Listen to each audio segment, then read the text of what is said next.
access to Greater Midland Community Center, North Family Center, and Coleman Family Center, all at no extra cost with eligible Medicare Advantage plans. Dive into all group fitness classes, exclusive Silver Sneakers classes, and our Greater Midland Walking Club.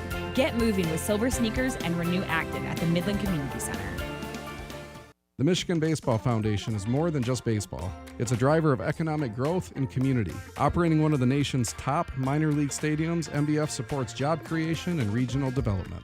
Through creative partnerships and charitable giving, MBF has helped bring projects like Dow Diamond, the East End Development, Fairfield Inn and Suites, the Plaza, and the Dow Bay Area Family YMCA to life, generating over $23 million annually in economic impact. Every Great Lakes Linz ticket supports these efforts. Learn more at MichiganBaseballFoundation.org.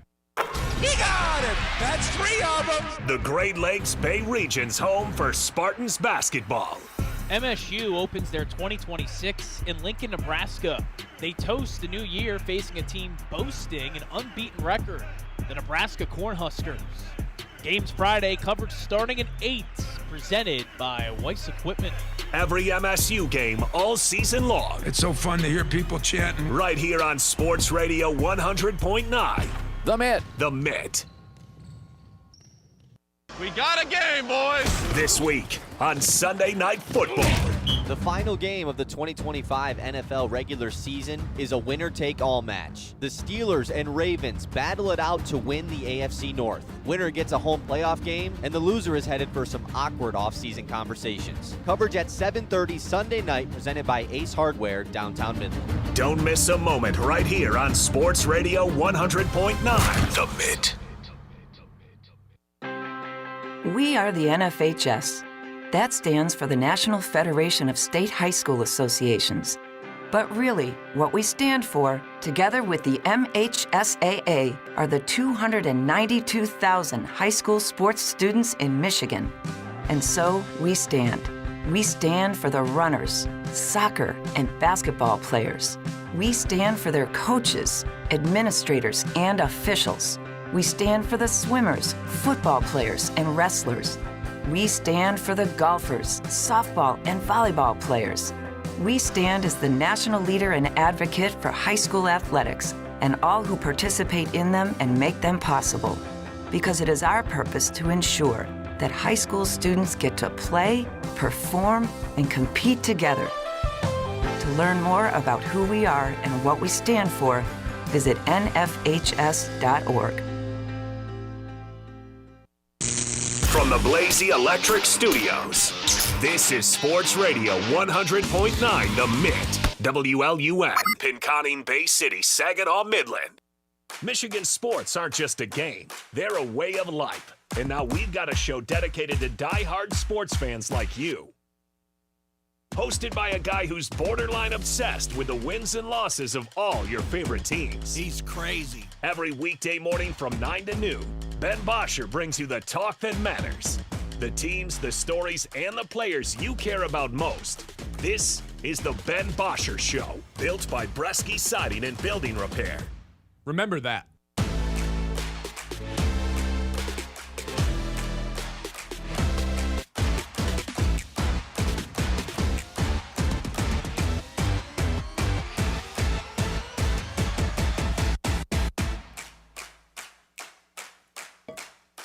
Hello, good morning, and happy, what would be New Year's Eve? New Year's Adam? Sure. All right. This is our last show of the calendar year, so congratulations to everybody for making it to the Big 2-6. We have a very exciting show planned out for everybody listening today. You know, it's the end of the year. We kind of want to recap what happened in 2025. So we're going to put our Lions takes aside. Well, that not necessarily. That's a little bit misleading. But this isn't going to be your standard show. Let's just say that. We've got an award show coming up.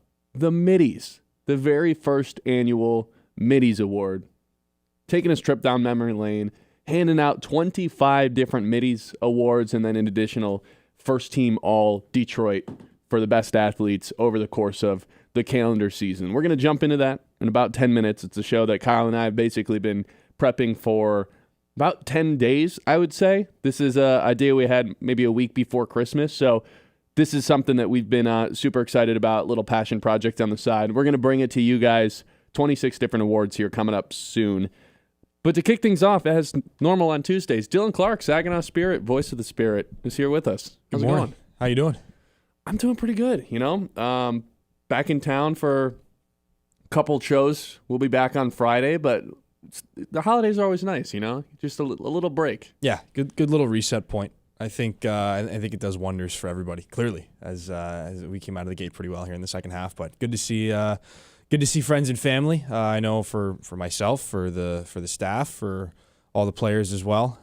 Important time of year. Well, you said came out of the gate hot. Is this technically the start of the second half? Is this split up technically by this break? Yeah, this is this is game 35 on the year for us tonight. So that we were halfway exactly, pretty much. I couldn't remember the last time we technically spoke, but last 3 games, 2-1. Yeah. You know what? They went out on a high note going into the break, and it's so important. Like you don't want to sit on a loss for 6-7 days, and especially the fact that it would have been. Is that 2 shows in a row that I did that? I think it is. It seemed intentional. You spoiled one of the awards. That's meme of the year.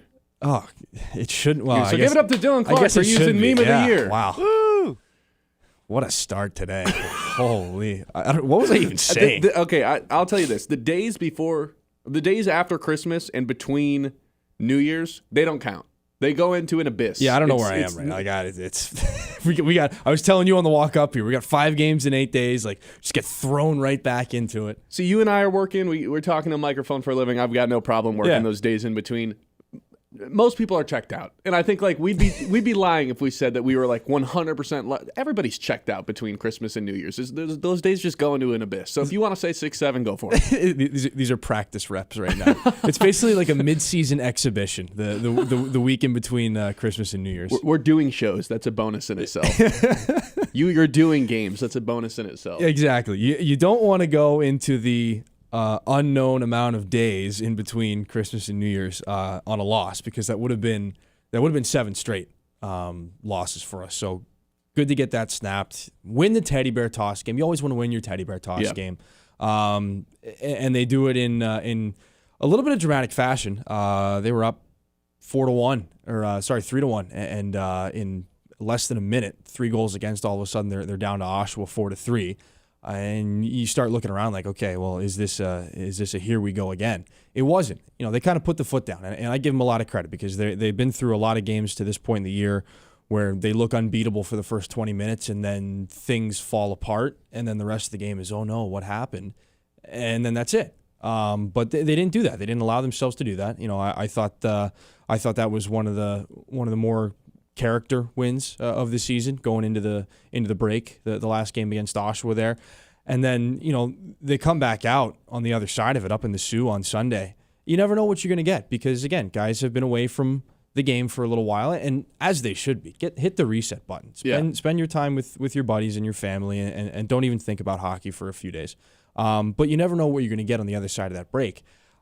They got one of the best games of the year. I mean, they were dominant, and this is a Sioux Greyhounds team that they just played that, they've been adding. They've got their sights set on an OHL championship this year, and I think that they're certainly in the mix to do it. But when the Spirit went up there and they put together the effort that they did, Stepan Shurigan, so close to his first OHL shutout again, just doesn't happen. 3-point night for Igor Barabanov. You see how much Dima Zhilkin means to that top line. His first game back from suspension was that Oshawa game. And then he was back in again, obviously, for the Sioux game on Sunday. And there's just he's one of those guys that elevates everybody around him. You skate a little bit bigger when you've got 71 on your wing. That he's going to take care of business and make life a little bit easier for you. So I give him so much credit for the way they played on Sunday. I think people should be really excited for the second half of this season. You got to do some sort of investigative journalism here on what everyone was doing during the break and bring it to the air tonight for your game against Sarnia, because I'm curious, because you mentioned get away from hockey, don't even think about it. But then there's the sickos that are like, no, I sit here and watch NHL in my free time because that's what I'm obsessed with. Well, and that's what a lot of the guys do. They're always watching the game. I mean, they're how can you not? They're hockey nerds. That's what they're best at. That's what they love the most in this world. And no, I can't blame them. And plus, they got a couple of friends right now that are doing pretty well at World Juniors. Michael Misa goal and 2 assists last night. Zane Perek is lining it up, and I think maybe a little bit of a revenge tour for those guys because they got left off the World Junior roster last year. And I think I think Zane a little bit more than Michael has always enjoyed an opportunity to say "I told you so," maybe a little bit more. And it's very good to see Zane get his "I told you so" moment. And still, lots of hockey left to be played. They just kind of put the boots to Denmark last night. I know 9-1. So I think they got one more round robin game, and then the medal round start or the playoff round starts. So that's fun to watch. That's a nice backdrop. But the guys will keep an eye on that while they're going to work here this week. So you guys have Sarnia tonight. With travel back to back. You guys play tomorrow, New Year's Eve in Windsor. 2 p.m. game. That's a quick turnaround. It is. Yeah, it is. So we'll close up shop tonight at Sarnia, or tonight against Sarnia. Go home, get a couple of winks. Windsor's not a far drive. I think. No, it's not too bad. But trying still, to do a little quick math without seeing the itinerary. We'll probably roll out of the Dow Event Center 9:30 on Wednesday morning. So it's it's not. I mean, you'd rather not have to travel that day after in a perfect world, but. Yeah, I'll tell you, the travel's a lot easier when you got a couple of wins in the bank. So I think, and Sarnia's lost 4 straight.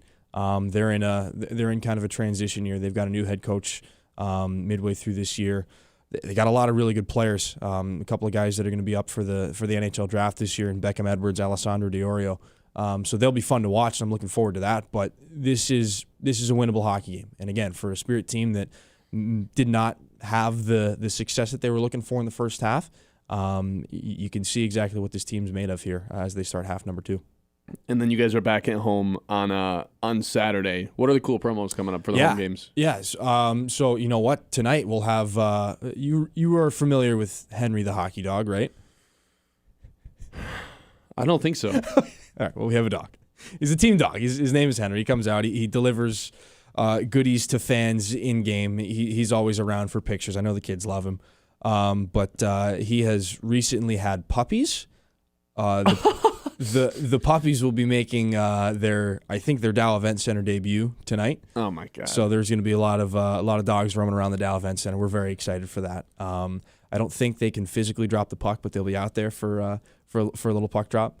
And then we've got our food drive coming up this weekend on Saturday, and then the Sunday.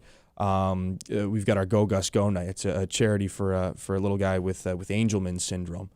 Just trying to raise a little bit of awareness for that. So again, we'll post more information about it. But the canned goods, non-perishable, on Saturday for that game, and then again, like we said, Go Gus Go night on Sunday. Where can people get tickets? SaginawSpirit.com. Dylan Clark, voice of the Saginaw Spirit. Always appreciate you stopping by here on Tuesdays. Kind of a weekly tradition we have here at the Ben Bosscher Show. So good luck to the Spirit. Upcoming games should be fun. Hopefully, our second half of the season with a little bit more wins in it than the first half was. Dylan Clark, voice of the Spirit. Listen to him tonight as the Spirit take on Sarnia at home at the Dow Event Center. All right, like I said, we've got an award show coming up. The Mitty's first annual 2025. Let's get to that. I'll introduce a little bit more of what that is when we come back here on the Ben Bosscher Show. The Ben Bosscher Show, built by Bresky Siding and Building Repair on 100.9 The Mid. Is your business protected, connected, and running at full speed? At Ironstack Technology, they provide rock-solid IT solutions, cybersecurity, and support tailored for small and mid-sized businesses. From managed services to cloud migration and 24/7 monitoring, they've got your back so you can focus on what matters most, growing your business. Visit IronstackTechnology.com today and build your IT on a foundation of strength. Ironstack Technology, IT that works as hard as you do. This winter, the hottest action in Midland isn't on a screen. It's on the court at the Dow Tennis Classic, February 15th through the 22nd. The lights, the speed, the perfect hush just before a match-winning shot. It's all back, and it's more electrifying than ever. Come watch world-class athletes battle for every point, every set, every moment, right here in your own backyard. It's fast, it's fierce, and it is unforgettable. Tickets are on sale now. Visit DowTennisClassic.com. Be there February 15th to the 22nd for the Dow Tennis Classic. Hear that? That's not golf throwing a touchdown. That's your retirement crossing the goal line. I'm Doug Cellini, your financial quarterback here in Midland. My job is to make sure every part of your financial life works together. As a fiduciary, I'm not tied to one firm's playbook. So you get flexible fees, more choices, and advice built entirely around you. Call Doug Cellini at 989-214-4444 and let's make your financial future a win. Tired of floors that snore? Walls that whisper, meh? Premier Tile in Midland is here to spice things up one tile at a time. They've got backsplash that'll make your pasta jealous. What? Shower walls that'll actually sing in the morning. And floors so fabulous, you'll consider eating dinner off them. Stylish, affordable, slightly obsessed with grout. Visit Premier Tile, located between Stark and Sturgeon, right off US 10, or at PremierTileStone.com. You want sports takes? You want local voices that own the mic? Yeah. We've got them. On Sports Radio 100.9 The Mid. It kicks off at 6 a.m. with Anthony Bellino on Spin on Sports. Rise and shine. From 9 to noon, don't miss Michigan's newest sports show, The Ben Bosscher Show. Hey, remember that. At noon, you get America's smartest sports takes, The Herd with Colin Cowherd. I want Shador to play. And at 3, the one and only Bill Simonson and The Huge Show. This is where real fans stay locked in. 100.9 The Mid. Why are interscholastic sports called the last classroom of the day? Because they teach students important life lessons like teamwork, accountability, and perseverance. School sports are so much more than a game. They're about developing the whole person. That's why they're an essential part of every student's education. Encourage your student to participate in the last classroom of the day. Interscholastic sports in Michigan. This message presented by the MHSAA and the Michigan Interscholastic Athletic Administrators Association. The Ben Bosscher Show, built by Bresky Siding and Building Repair on 100.9 The Mid.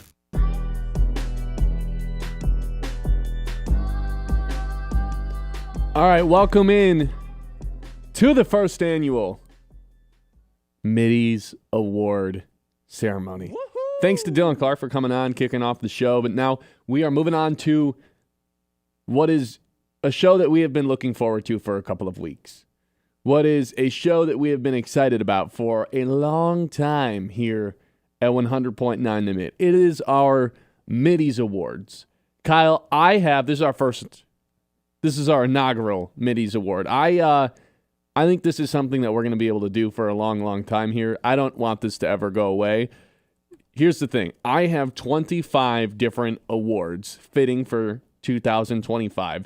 Not including our first team all Detroit, first team all Michigan awards, which the first team is basically, there's 4 spots available for 4 sports. You don't have to include every single sport. Who are the 4 best athletes in the state this year? Who are the 4 guys that levitated above all? And then of those 4, one of them is going to win MVP. The other awards consist of GM of the Year, Coach of the Year, Most Electric College Athlete of the Year, Most Electric Pro Athlete of the Year, the Screw You Award, Enemy of the Year, Sour Taste in My Mouth Award, Individual Performance of the Year, Most Stressful Moment of the Year, Breakout Star of the Year, the We Owe You an Apology Award, Heel Turn of the Year, Story of the Year, I'll Be Your Knight in Shining Armor Award, Newcomer of the Year, Comeback Player of the Year, the Maybe Next Year Award, Fart of the Year, Charmin Ultra Soft Award, Don't Let the Door Hit You on the Way Out, Tough Guy of the Year, the You've Still Got It Award, Foot in the Mouth Award, Imposter Award, and Ghost of the Year. This has been a work in progress here. I'm excited to finally get this going on the show. It is a lot of awards, but I think we're going to be able to get through all of these over the course of the next 2 hours and 45 minutes. We're going to work in the Tuesday Tower as well, our final Tuesday Tower of the year before the playoffs roll around. I guess it doesn't have to be our final. Well, yeah, but you can't really do one after. You can do it in the first round of the playoffs. Yeah, so maybe our second because to there's last. 14 playoff teams, but then after that there's only 8. So this could be our last Tuesday Tower. We'll work work that in. Like a smaller tower with 8 teams. I don't know. Yeah, we'll work that in eventually as well. But no around the league today. We're gonna save like our typical show format. Yeah. Oh, do you want the news? Michigan won by 1,000 again. There's the news. Michigan State put up 100 plus for the first time this year, I believe, last night as well. Yeah, we'll stick to the regular shows when we come back on Friday. But this was our last show of 2025. We wanted to take a little trip down memory lane, highlight some of the bests, some of the worst moments of the calendar season. I want to save our MVP somewhere towards the end, if that's okay with you. We'll do first team, all Detroit, and MVP more towards the end of this thing. But you go ahead and choose. What do you want our very first award to be handed out to be at the 2025 Mitty's Award Ceremony? Well, I first off want to say when we do go through these awards and give our nominees and then pick the winners, if anyone has a different opinion or there's someone else that we missed, let us know. Obviously, let us know in the YouTube chat or text in 989-837-6125. Great plug. Okay, let's start off with because this is a tough one because there's a lot of fun things in here, right? You got to start with a bang. There's also a good amount of things that are that's kind of I don't really want to talk about that one, you know?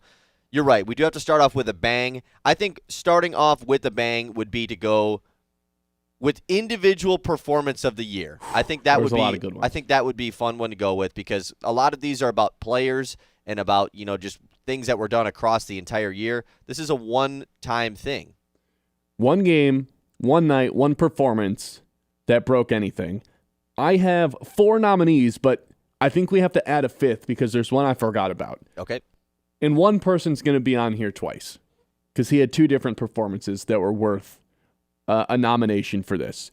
The Performance of the Year Award, Individual Performance of the Year. The nominees are, by technicality, Jahmyr Gibbs, Week 18 against Minnesota, because that did happen in 2025. 4 touchdowns en route to helping the Detroit Lions smoke the Minnesota Vikings en route to the 1 seed. In what was, at the time, the biggest regular season game in the history of the NFL, Gibbs scores 4 touchdowns. And, that was the moment I truly started to believe he was the best weapon the Lions had on offense. Like, that was the game, because, remember Monty was out for the last 3 games of the regular season, and Gibbs had just kind of taken over. And that game where he had the 4 touchdowns, I remember the people I was watching it with looked at him and said, I think he might be our best player on offense. Sewell excluded, but I think the offense might have to run through this guy from this point forward. Yeah. That has to be nominated. Tarek Skubal. He's got 2 nominations here. First, the Maddox game. He completes a game under 100 pitches. Unbelievable performance on a Sunday morning. Complete game shutout, yeah. Against Cleveland, too. Against Cleveland. A second game against Cleveland, this time coming against them in the playoffs. Game 1 of the entire playoffs. Game 1 in the wild card. You're on the road taking on Cleveland, and guess what? 14 Ks, 7 2/3 innings in what was just one of the most dominant postseason outings in the history of the franchise. Ties the franchise record for most strikeouts in a postseason game. Felt like nobody could touch him. Montgomery, David, 150 yards on 12 carries against Baltimore, which ended up being probably the highlight of the season. I remember going really? Do you have a different nomination? I mean, there was a couple Gibbs games this year that were pretty fun. I would agree. He had, 3 hat tricks? But the Monty 150 yards on 12 carries against Baltimore, that was like, oh my God, we're going back to the Super Bowl. Like, you can forget about week 1. In week 3. Little did we know that the Ravens weren't as good as we thought they were. But, man, Monty was so good that game. Yep. And Kerry Carpenter, he hit 3 home runs against the White Sox in a meaningless regular season game. But anytime you hit 3 home runs in the same game, you have to be nominated for the award. So those are our finalists for individual performance of the year. To me, this comes down between 2 different performances.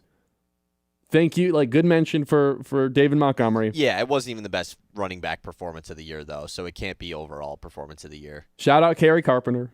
Good shout out. Yeah. 3 home runs in the same game. Tough to do. This has to be either between Tarek Skubal's 14 strikeout performance in the playoffs or Jahmyr Gibbs' 4 touchdowns versus Minnesota. And I do think this one's close. And I know the Gibbs one was a long time ago, and they ended up losing the next game. But that you can't consider what ends up happening afterwards. This is individual performance of the year. And, man, I'll tell you what, Week 18, I had some crazy thoughts about how good Jahmyr Gibbs was. Totally. I mean, you've had some crazy thoughts all year about how good Jahmyr Gibbs is, but it'd be nice if they could block for him. One of these games was a playoff game at the end of the day. Mm-hmm. Like, one of them was a real, obviously, like Vikings-Lions, we know what was on the line, but like at the end of the day, that was just there wasn't anything that if happens after this game, oh God. Tarek Skubal was in the playoffs against the team that had already just snatched their chain in the regular season and taken the division away from them from the biggest blown lead in franchise history. And Skubal comes back and kicks off that series in the exact way that it needed to be and just showed how dominant he was. Like, this honestly could just be 5 different Tarek Skubal games for this award, you know? So, to me, I would lean Skubal because it was in the playoffs and it was like a true, we need our best guy to step up in this game for us to win. And absolutely he did. Yeah, because typically when you go down 0-1 in these wild card series, it's over, especially when you're on the road the entire time. And he just... And, like, not to take away... I think they won that game, like, 2-1, Yeah, too. they did. They gave him no run support. Not to take away from Gibbs, but, like, the Vikings just played bad in that game. Like, overall, the Vikings played terrible. The Lions' defense was awesome. What was the final score, like 30-9, I think? Yeah, something like that. Like, I don't even think they got double-digit points. So it's like, did they even need Gibbs to score 4 touchdowns? The Tigers needed every single pitch from Tarek Skubal in that game. All right, Tarek Skubal, our first winner for our 2025 Mitty's Awards. Individual Performance of the Year goes to none other than Tarek Skubal and his Game 1 wild card, 14 strikeouts against the Cleveland Guardians. What do you want to do next? Nice job, Tarek Skubal. Okay, let's go. I have a feeling he's going to win more.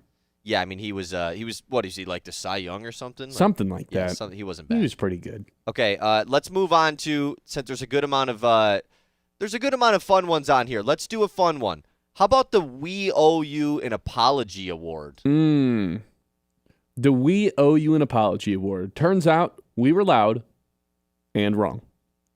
I have 5 different nominations for the We Owe You an Apology Award. Spencer Torkelson, who we left dead for rights in the middle of the road in an abandoned desert, ended up having 31 home runs this season. Connor Stallions. Mel Tucker. Ooh. Jamison Williams. And Steve Eiserman. Yeah, all different reasons for apologies. Those are your nominees for the We Owe You an Apology Award. We'll tell you who the winner is when we come back. This is the Ben Bosscher Show, live here on 100.9 The Mid. It is, actually, forget it. This isn't the Ben Bosscher Show. This is the 2025 Mitty's Award ceremony. We'll be right back. The Ben Bosscher Show, built by Bresky Siding and Building Repair on 100.9 The Mid. At Tommy's Express, you can get your car clean, shiny and dry in just minutes. Our state-of-the-art eco-friendly wash delivers a spotless finish every time. With the Tommy Club app, enjoy unlimited washes or paper wash. Skip the line with license plate recognition and manage everything right from your phone. Fast, clean, and simple. Visit Tommy's Express today and see the difference. Text Clean Car to 86697 for a free works wash. Offer valid for new guests only. By participating, you consent to receive promotional information text from Tommy's Express. Message and data rates may apply. Message frequency varies. Blazy Electric is saying thank you to their customers with 10% off all service calls now through at least the end of January. Whether it's a small fix or a bigger electrical need, their trusted service team is ready to help. Just make sure your service call is completed within 30 days of your estimate to take advantage of the savings. For 60 years, Blazy Electric has proudly powered our community with reliable, honest service, and they couldn't have done it without you. Call Blazy Electric today and let them take care of the rest. Suit up, Sea Captain. At Dive and Glide in Midland, we've got all the gear you need to make a splash. Flippers that fit like a glove, masks that show you the underwater magic, and tanks ready to fuel your next adventure. Whether you're snorkeling the local lakes or dreaming of ocean depths, Dive and Glide has your back and your fins. Find us on Cambridge Street or swim over to diveandglideinc.com. Dive and Glide, making waves one splash at a time so you can dive deeper than ever before. Hey, sports fans heading up north, whether you're gearing up for the big game, hosting friends, or winding down after a long day, Hops and Schnapps is your ultimate beverage destination. With one of the largest selections of beer, wine, and spirits in Michigan, featuring over 1,000 options from around the globe, we're your beverage experts. Plus, our friendly team is here to help you find the perfect pick. Visit us in Standish, Grayling, and Gaylord today. Hops and Schnapps, raise your glass, raise your spirits. I'm Sarah Stockford, host of 100.9 The Mitt's Success Suite, a podcast highlighting the most inspiring female leaders across the Great Lakes Bay region. This month, we spoke with Sharon Mortensen, President and CEO of the Midland Area Community Foundation. Well, a couple things I'll mention. One I'm really proud of is the work we've done on post-secondary education, because when we think about what really transforms an individual's life, it's education. That makes such a difference in the ability to be able to have a livable wage, to be able to contribute to your community, to be able to give back. So the work that we've done in the post-secondary space, because we give out a lot of scholarships, but when I got there, I went, it seems like we're just a processor of scholarships. I want to be a promoter of education. Yeah. Listen to the full episode on YouTube at 100.9 The Mitt. Subscribe and hit the notification button to be alerted when new episodes drop. That's Success Suite with Sarah Stockford. The love of the game draws us to sports, as players, coaches, spectators, and officials. For officials, it's a way to stay in the game they once played, to feel the thrill of putting on the uniform, stepping out of the playing surface, hustling to make the call, and building the relationships which can only be built in sports. If you still have that love for the game, we always need new officials. Register now at MHSAA.com. A message from the Michigan High School Athletic Association, promoting the value and values of educational athletics. The Ben Bosscher Show, built by Bresky Siding and Building Repair on 100.9 The Myth.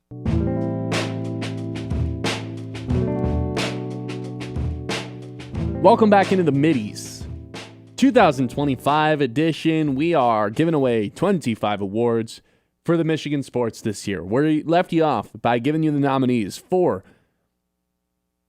the We Owe You an Apology Award. The nominees are Steve Eiserman, Jamison Williams, Mel Tucker, Connor Stallions, and Spencer Torkelson, who we left for dead. But you know what? Like, the more I think about this, I don't know why I have to apologize for Torkelson. He stunk in 2024, and he redeemed himself in 25, but I'm not apologizing because he was bad. He was really bad. Yeah, it's more so like a shout out to you, like thanks for not being bad anymore. Yeah. Less of an apology. I'm not apologizing to Torkelson. Right? You know, and then sucked. the more you think about it, like, why am I apologizing to Connor Stallions, you know? Turns out, not the worst guy in the building. Yeah, not the most psychopath guy on the Michigan staff that season. Not even a top 5, to be honest. He probably would. I mean, he still is a psychopath. There's a dude in jail. Right? There's a dude that went to jail and now has an ankle monitor on his wrist. Ankle monitor on his wrist. Or an ankle monitor on his ankle. You know what I mean? Yeah, same thing for Mel Tucker, right? I mean, like that's why he's on this bad too. guy somehow wasn't the worst head coach though. Yeah, like, we painted him as if he was like this villain, a horrible human being. Turns out still not great. Yeah, still not great. Turns out there was much worse people coaching programs within the state. So I owe him an apology too. Not the worst human being on the planet.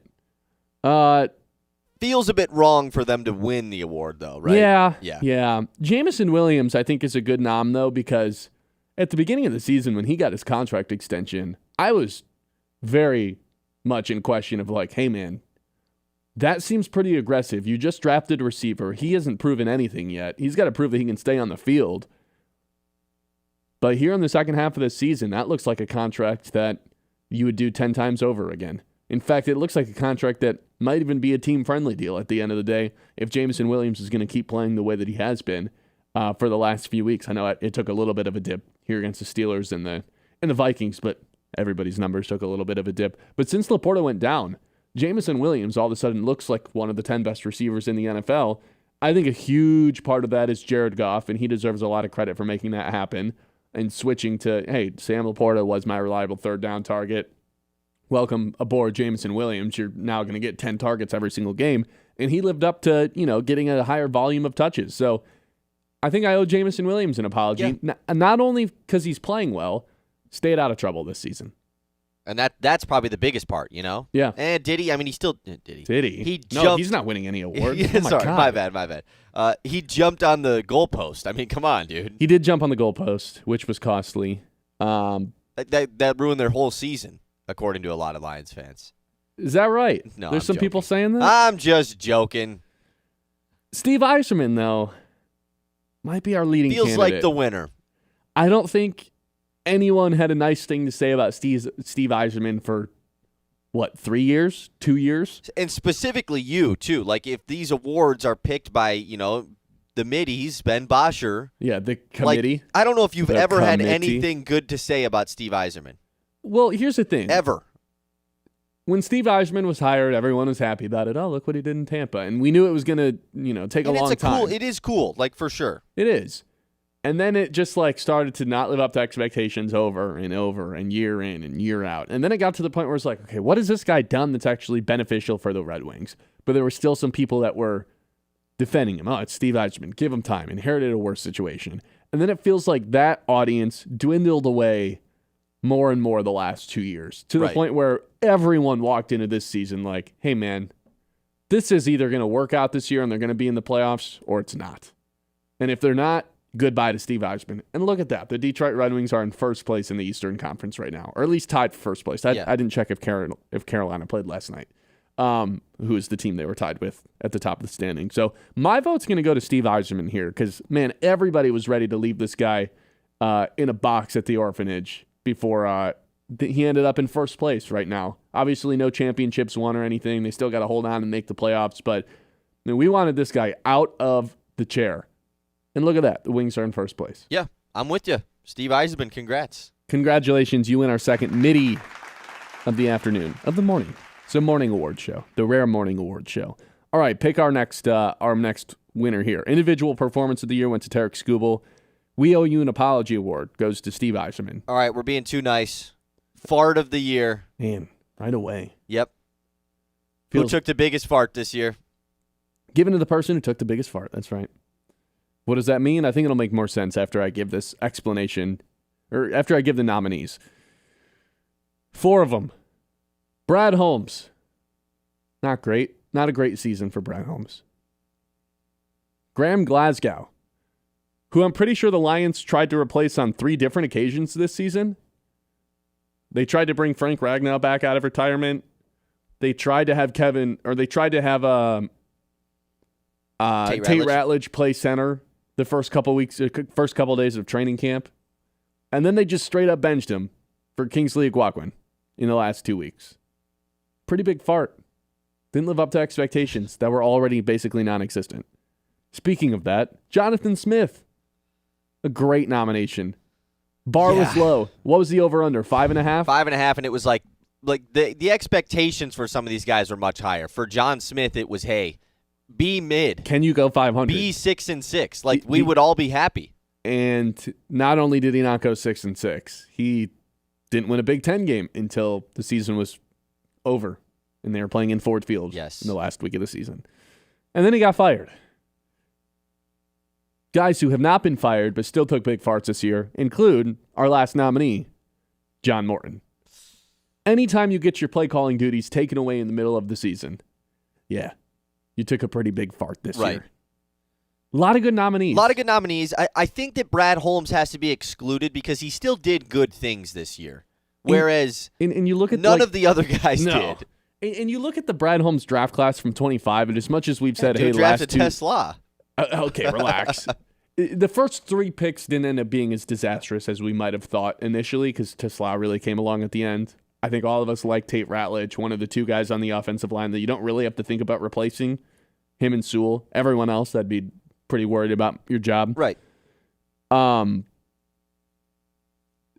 this class ended up being fine. We'll see what happens with Tyleik Williams next year in a bigger role.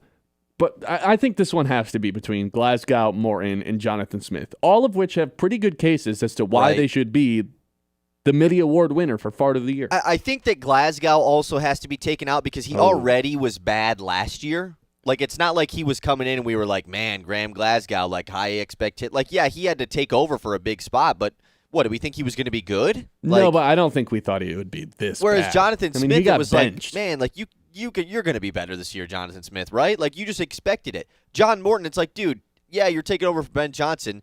You still have all these guys. Like, it's still going to work out, you know? I think this is a battle of the Johns here. And that's Jonathan or like, John. Truly, at the end of the day, no one had a bigger fart than Jonathan Smith, right? I mean, it was a season-long one. John Morton didn't even have the whole season to do it. But remember when MSU was 3-0? How euphoric that was? Yes, I trust me, I remember that. That was fun. It was good. Yeah, no, that was really good for a while. And it was like, hey, 3 more wins. Can you win 3 games in the Big Ten? You'll hit your over. The answer was an ecstatic no. Think about this. We gave up on talking about this guy when he was still the coach. Like, John Morton, yeah, we were discussing him, and then once he was fired, we're done talking about him. Jonathan Smith, by week 6, we were like, whatever, man. Like, he's going to get fired. Let's just stop talking about it. Because what's the update? Oh, they should fire Jonathan Smith. Oh, genius. Let's see what happened to Michigan State this weekend. Oh, they lost by 21 to the worst they lost team in the to Penn country. State. They lost to UCLA. Oh, Yeah. got it. Like, on an interim head coach. Yeah, to me, like, it's just it's got to be Jonathan Smith. And the fact that they fired him and had his predecessor picked and hired basically within 90 minutes. Yeah. Only Lord knows how quickly J-Bat decided, yeah, this guy's not coming back, and we already have our next guy. All right, Jonathan Smith wins fart of the year. I think he deserves an applause. No. How about a boo? That's not very pleasant. But it's worthy when you win fart of the year. Sorry, Jonathan Smith. But at least you have a Mitty to hang up in your mantle. Yep. All right, give us our next one. All Where do right. you want to go? Well, I like doing this little back and forth thing of positive and negative. Obviously, fart of the year, not so positive. Let's go to a positive one. How about the Mitty's GM of the year? Oh, this is a big one. Big one. This really is. Our GM of the year. I only have 2 nominees. Steve Yzerman already won an award, so it's not going to be him. Not to say you can't win 2, but I just don't think it's going to be Steve Yzerman. I don't think it's going to be Brad Holmes. He's like what? Like if we were to have done this the last 3 years, a few years, yeah, for sure. He would have like 3-peated. Yeah, Troy Reaver. Once he was gone, then he was all. Brad Oh Holmes right, award. I forgot Troy Weaver was in contention to win these. Yeah, no, for sure. But I do think the current Pistons, not technically a GM, he's the Pobo, but all the same. Yeah, there isn't a GM, so. Trajan Langdon, I think, deserves a mention here because I think Trajan Langdon's batting like basically 1,000, has not made a mistake yet as the Pistons GM, just doesn't really have a signature moment, which I think will be defined at this year's trade deadline. But last year, it's the soft move. You bring in Dennis Schroeder. He brings in Duncan Robinson this offseason, makes up for losing out in Malik Beasley, even though you didn't want to do that. Signed Tobias Harris, which some people didn't love at the time. It's been a good Great signing. move. Yeah. He's done the moves around the edges, right? Yep. But he doesn't have the dunk yet. He's like 3 for 3 from the field. And it's been great, and that deserves a mention here. But the other nominee I have on this, and sorry, Scott Harris, I'm not even bringing it up. Or Jeff Greenberg. That's right. This is a little outside the box. Yeah, But but I you have, already said all the 4 sports. I have Dusty May written down for GM of the year. Think about it. He had the number 2 transfer portal in the entire country. He landed the number 1 player in the transfer portal. And I know a lot of this is coaching, but man, a GM and the coach in college basketball this year in the Big 2-5, it's all the same. He lands both of those like enormous, he lands like 4 enormous recruits in the portal. He lands a 5-star from the state of Michigan in Trey McKinney. And just like that, Michigan looks like one of the most dominant college basketball teams I can remember watching. They blow out another team last night, a top 50 net rating team in McNeese. They put up 100 points for the 7th time this season. They Don't have a weakness. They don't have a weakness. They're the number 1 defense in all of America in terms of the defensive rating, points per 100 possessions for the other team. They score 100 points against everybody they play. It's a sight to see. And it feels like they are going 150 miles per hour right now in a 55 mile per hour speed limit, and no one's catching them. Yeah, I mean, this is a really good point because we've seen this from other teams in college basketball this season and maybe last year as well with the portal being so huge that you really, even if you have a ton of money, you can't really just go in and buy a bunch of the top players and expect it to be good. Look at Kentucky, right? They have a $20 million roster this season, and it clearly has not worked out. Michigan obviously did that route of, hey, let's just go get a lot of these best guys, but clearly it works and they mesh together. Like, it wasn't just, hey, let's go pick whoever we want. Like, Dusty May picked the right guys to build this roster coming off of a season when he did it the year prior. And yeah, I mean, if we're talking GM of the year, that's building a roster. That's making moves to add to your team. Dusty May might be the coach, but, like, he's done more of that than Trajan Langdon. Obviously, the opportunity for Dusty May to do it is there, but Langdon, at the end of the day, like you said, he's made a really good moves around the edges, but none of the Pistons, like, core guys have been brought in by Langdon. It's not his fault, but Dusty May's brought in all of the core guys from Michigan, so this is a pretty good one. Even just think about their starting lineup. Yaxel Enderberg, Merez Johnson, Ade Mera, Elliot Cadeau, Namari Burnett. 4 of the 5 starters are brand new guys. And it took them, 2 games to figure it out? Remember they got off to that weird start and people were like, Michigan, not really winning the way that they should against Oakland and Wake Forest. And TCU, remember? Yep. Yeah, that's so far in the past at this point. I think last we looked, I want to check right now, they were like plus 300 to win the entire March Madness tournament, which that's insane. They had shorter odds than like someone to win the Super Bowl this season. Yeah, Michigan's plus 400 right now. Seattle to win the Super Bowl is like plus 550. That's crazy. Ridiculous. Yeah, I mean, and they continue to rise up. Like, the AP poll voters are about to just switch them in Arizona. Oh, and I'm Arizona's sure. done nothing wrong. But every week, more and more, Michigan gets more first-place votes. I think it's got to be Dusty May. Yeah, I think I'm with you here. All right, congratulations to Dusty May taking home GM of the year. Pick our next award, Kyle. I'll give the nominees. All right, we might as well just do Coach of the Year since we're here, right? Coach of the GM Year. And Coach of the Year. Your nominees are Dusty May up first, second Mitty. Tom Izzo beat Dusty May twice. Todd McClellan and J.B. Bickerstaff. Dan Campbell, the reigning Coach of the Year, is going to have to give up that Mitty. Yeah. All right, we'll tell you who wins this award when we come back. It's the Ben Bosscher Show. It's the 2025 Mitty's Award ceremony when we come back. The Ben Bosscher Show, built by Bresky Siding and Building Repair on 100.9 The Mid. Do we have any spray paint? Why?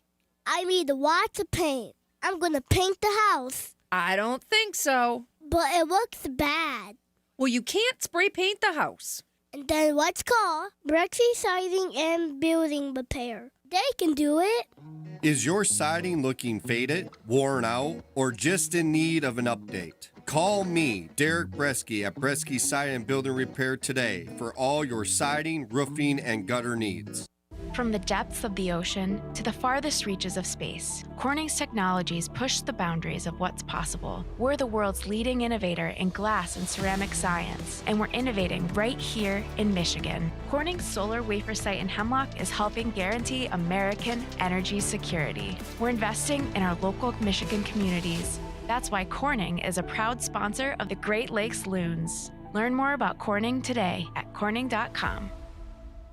Broken appliance? Don't panic. Call Mr. Appliance. With a 4.9-star Google rating, our expert service professionals deliver speedy service with a 1-year done-right promise, so you can count on long-lasting repairs. We treat your home or business with care, no mess, and no trace left behind. Ask about our appliance wellness program to keep things running smoothly year-round. Visit us online at MrAppliance.com for easy online scheduling and local contact information. Mr. Appliance, speedy, trusted, guaranteed. Now is the perfect time to lock in your seats for the 2026 season with the Great Lakes Loons. With Loons Ticket Package, you choose the games that fit your schedule. Score exclusive benefits, guarantee the same seats for each game, and have the flexibility to exchange your games whenever you want. Let us book your ticket package for the 2026 season. Call the ticket office today at 989-837-BALL or visit loons.com. Local sports don't stop when the game ends, and neither do we. 100.9 The Mid is your digital home for the latest news across the state of Michigan. From high school to college and the pros, it's all on our socials. Follow us on Facebook, Instagram, TikTok, and YouTube. Just search 100.9 The Mid and join the squad. Stay locked in on the latest stats and stories with exclusive video takes from local talent. Sports Radio 100.9 The Mid. From Midland to Bay City, Saginaw to Sanford, From Frankenmuth, Freeland, and Hemlock to Auburn, Essexville, and Pinconning, 100.9 The Mid is the heartbeat of the Great Lakes Bay region and proud of it. We're your home for local sports, local stories, and local pride. Whether you're in Birch Run, Beaverton, Gladwin, Chesaning, or Coleman, football, basketball, hockey, Spartans, NFL, Loons, all right here. 100.9 The Mid, Mid-Michigan's sports leader. They tell us we're more connected these days. We have cell phones, email, text messaging, yet we've never felt more disconnected from the people we care about the most. We need a place that's all about bringing us together. Say hello to the Great Lakes Bay region, where towns like Saginaw, Midland, Bay City, Birch Run, Chesaning, and Frankenmuth help us leave behind the overscheduled world we live in and visit a place we haven't seen in a while. One where the people make us feel right at home. And we remember just how bright our kids' eyes get, peeking through a riverboat railing, just to catch a glimpse of the wildlife. So let's go fishing, bird watching. Let's blow the suds off a local tap, take a tall ship dinner cruise at sunset, or stop by a festival just because the name made us smile. Right here in the Great Lakes Bay region, where reconnecting with what really matters is pure Michigan. Your trip begins at michigan.org. The Ben Bosscher Show, built by Bresky Siding and Building Repair on 100.9 The Mid.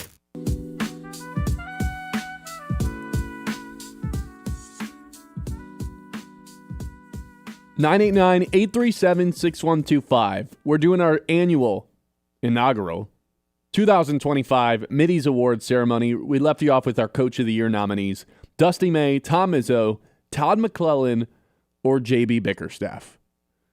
I know you're sitting there begging to make the case for Tom Izzo. I know you're doing it. Okay, here's the case for Tom Izzo. If Dusty May's on the list and we were making Dusty May the GM of the year, well, Tom Izzo beat him twice head-to-head in 2025 and went farther in the NCAA tournament than him in 2025. That seems like a pretty good reason for it to be Tom Izzo over him, right? I agree. Michigan off to a little bit better start to start out this season. Who cares? But if we're looking at last year, I mean, you can't go like unnoticed. That what Michigan, do you mean MSU's not off to a good start? No, they are, but Michigan. No, I know they're off to a much. Michigan definitely is a scarier team, no doubt. Michigan State goes to an Elite Eight last season, wins the Big Ten regular season. You know, those are things that should be added to the Tom Izzo resume here. But if we're looking at the other two nominees, Todd McClellan as the Red Wings head coach this season, not this season, this calendar year, since January 1st, the Red Wings are 47-31-7 in the National Hockey League, and right now they sit as the top team in the Eastern Conference in terms of the points.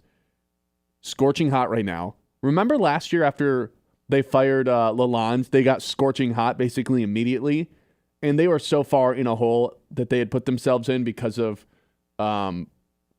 Lalonde that they never really climbed out of it, right. Even though they got hot at the end. They kind of just turned back into a 500 hockey team the rest of the way. But, man, you can't help but to think if Lalonde was here last year, or if McClellan was here last year, maybe they do by the end of the season.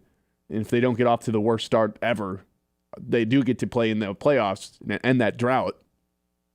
And then they're off to the start this season, too. And then they're off to the start this season as well. So I feel like McClellan definitely deserves a mention here.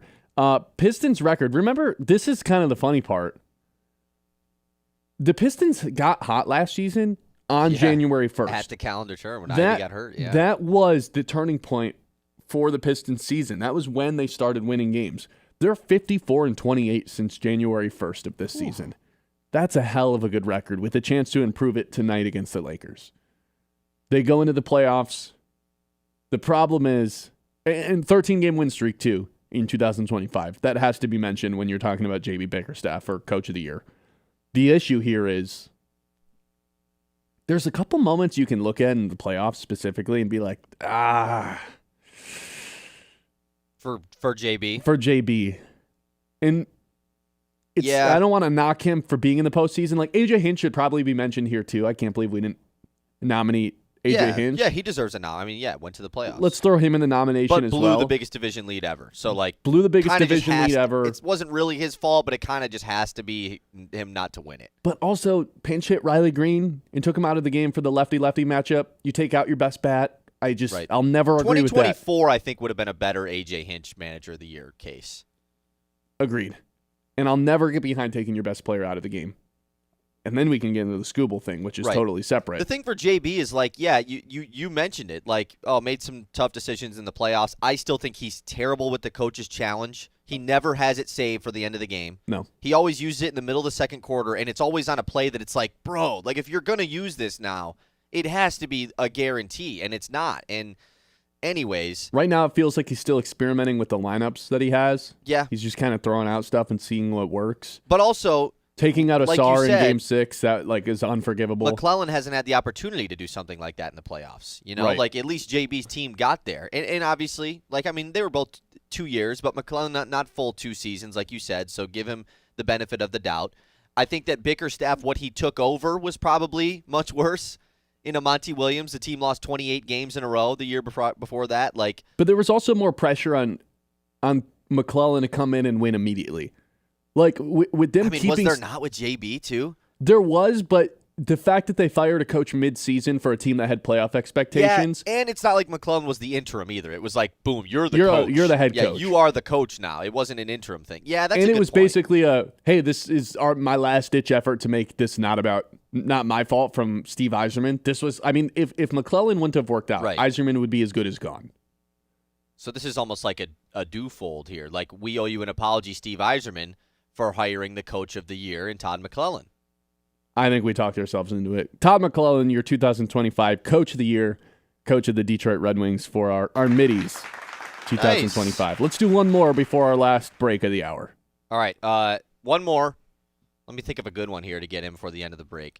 Let's go with the story of the year, huh? How about story of the year? That sounds fun because that's not necessarily player or coach based. Well, we nominated Bryce Underwood for this. We kind of failed to realize that his flipping from LSU to Michigan happened in 2024, not 25, so he's disqualified. Right. You know, that one's on us. We'll be better next time. It's okay. That was the story of the year in 2024, though, for sure. So there's 2 nominees. Frank Ragnow's unretiring, that 3-day stretch where, hey, I'm back. Hey, my hamstring's torn in half. Hey, I'm not coming back. That was fun. Just kidding. That was not fun at all. No, but like from a story, if I wasn't a Detroit fan, if I was like a Bears fan watching that go down, I would have been like, this is hilarious. This is so weird. Mm-hmm. I'm trying to think of like...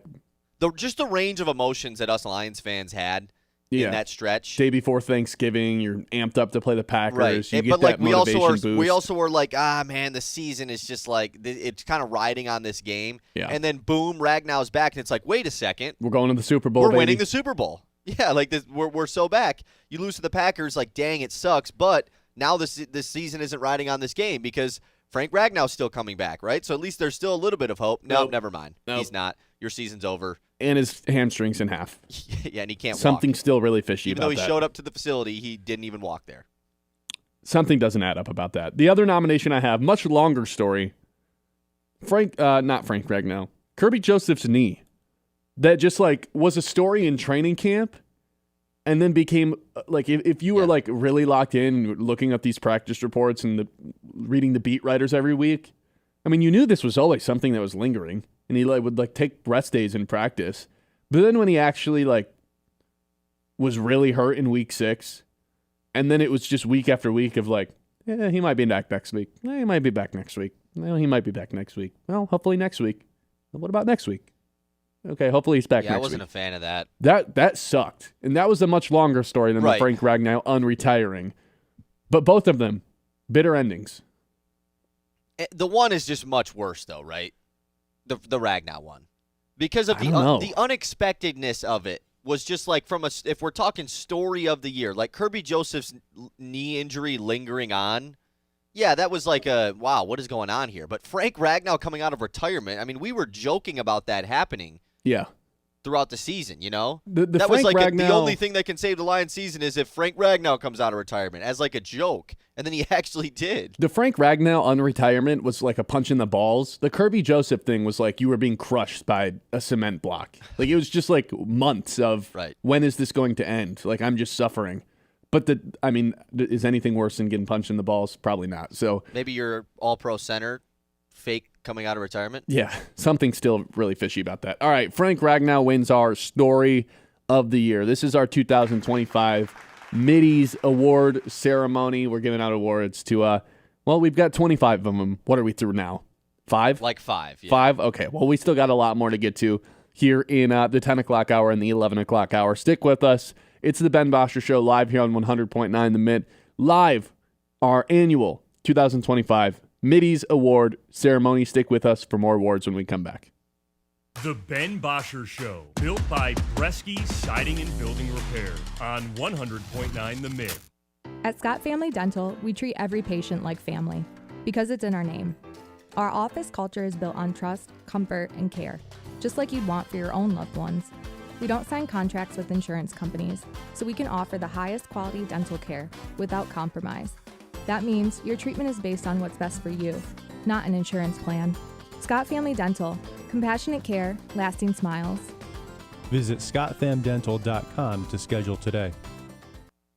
Midland Eye Care wants you to know the pervasive use of technology can lead to digital eye strain, burning or tired eyes, headaches, fatigue, loss of focus, blurred or double vision. Overexposure light from electronic devices may also increase the likelihood of developing serious eye conditions such as age-related macular degeneration. To give your eyes a rest, remember 20-20-20. Every 20 minutes, take a 20-second break and look at something 20 feet away. This message brought to you by Midland Eye Care, your vision source on Eastman Road in Midland, on Cedar and Gladwin, and now on East Washington in Freeland. Since 2007, the Michigan Baseball Foundation has invested over $1.8 million into our communities, supporting over 350 projects across 14 Michigan counties. From restoring Alma Little League fields to creating nature-based classrooms at the Chippewa Nature Center and enhancing accessibility at the middle of the Miracle Field, MBF is making a real difference. Every ticket to a Great Lakes Loons game helps fund these initiatives. Join us in building a stronger, more vibrant community. Learn more at MichiganBaseballFoundation.org. From the hometown heroes to the college legends to the pros on Sunday, 100.9 The Mitt is your home for wall-to-wall play-by-play coverage. High school football, basketball, and hockey. Region champions for the first time in school history. Michigan State football and basketball. Touchdown, MSU! The NFL, Thursday, Sunday, and Monday night primetime games. And don't think we forgot about your hometown team. The Great Lakes Loons. That ball's over and out of here. 100.9 The Mitt. Hey, I'm Ben Bosscher. And I'm Kyle Sandel. And the two of us are live every weekday on 100.9 The Mitt at 9 a.m. until noon, giving you opinions on the teams that you care about the most. The Lions, Tigers, Red Wings, Pistons, those teams. And a whole lot more. Whether we're breaking down a game from the night before, debating the biggest news from the day, or doing a draft or spread picks, we're always having fun. I mean, come on, it's our job to talk about sports. How could we not be having fun? So if the big games aren't enough for you, if you're a real diehard fan, this show is going to be perfect for you. You can count on us to be your morning sports outlet every day. The Ben Bosscher Show with Ben Bosscher and Kyle Sandel on 100.9 The Mitt. This is more than just a lineup. It's a daily ritual for the die-hard Michigan sports fans. At 6 a.m., Anthony Bellino wakes up the state with Spin on Sports. I do not believe it. At 9, the Ben Bosscher Show is appointment listening hosted here in the Great Lakes Bay region. I would like to buy some Casey Mize stock. America's Best takes over at noon. The Herd with Colin Cowherd. Well, what about Patrick Mahomes? And at 3, Bill Simonson brings it home on The Huge Show. Sports Radio 100.9 The Mitt for the most passionate fans in Michigan. From the Blazy Electric Studios, this is Sports Radio 100.9 The Mitt. WLUN, Pinconning Bay City, Saginaw, Midland.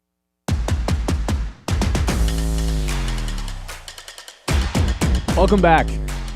The day we've been looking forward to for a long time.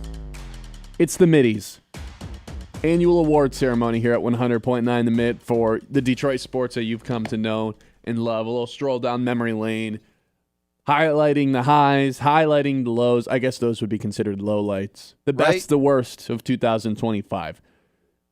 So far, we've done Story of the Year, which went to Frank Ragnow, unretiring, and then re-retiring.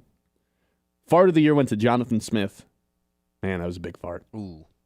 Steve Eiserman, the We Owe You an Apology Award winner. Individual Performance of the Year, shout out Tarek Skubal and his 14 strikeouts in Game 1 of the wildcard round versus Cleveland. Todd McClellan, our Coach of the Year for the Detroit Red Wings. And Dusty May, our GM of the Year.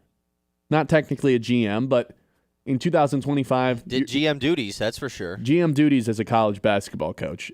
Built that roster in an incredible way, and now they're technically the number 2 team in the country, but man, I don't think anybody's going to be surprised if they flip to number 1 here pretty shortly. So what do you want to do next? We've got, that's what, 1, 2, 3, 4, 5, 6 that we've gone through?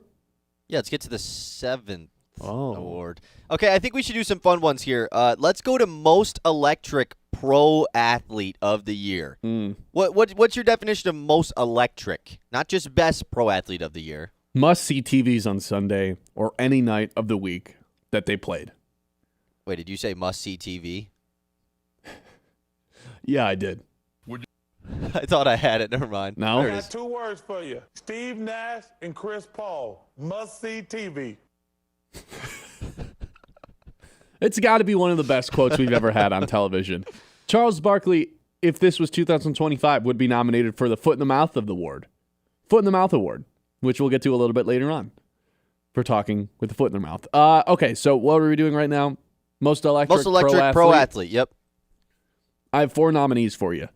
Jahmyr Gibbs, Tarek Skubal, Dylan Larkin, and Cade Cunningham. I'm throwing stats out the window on this one.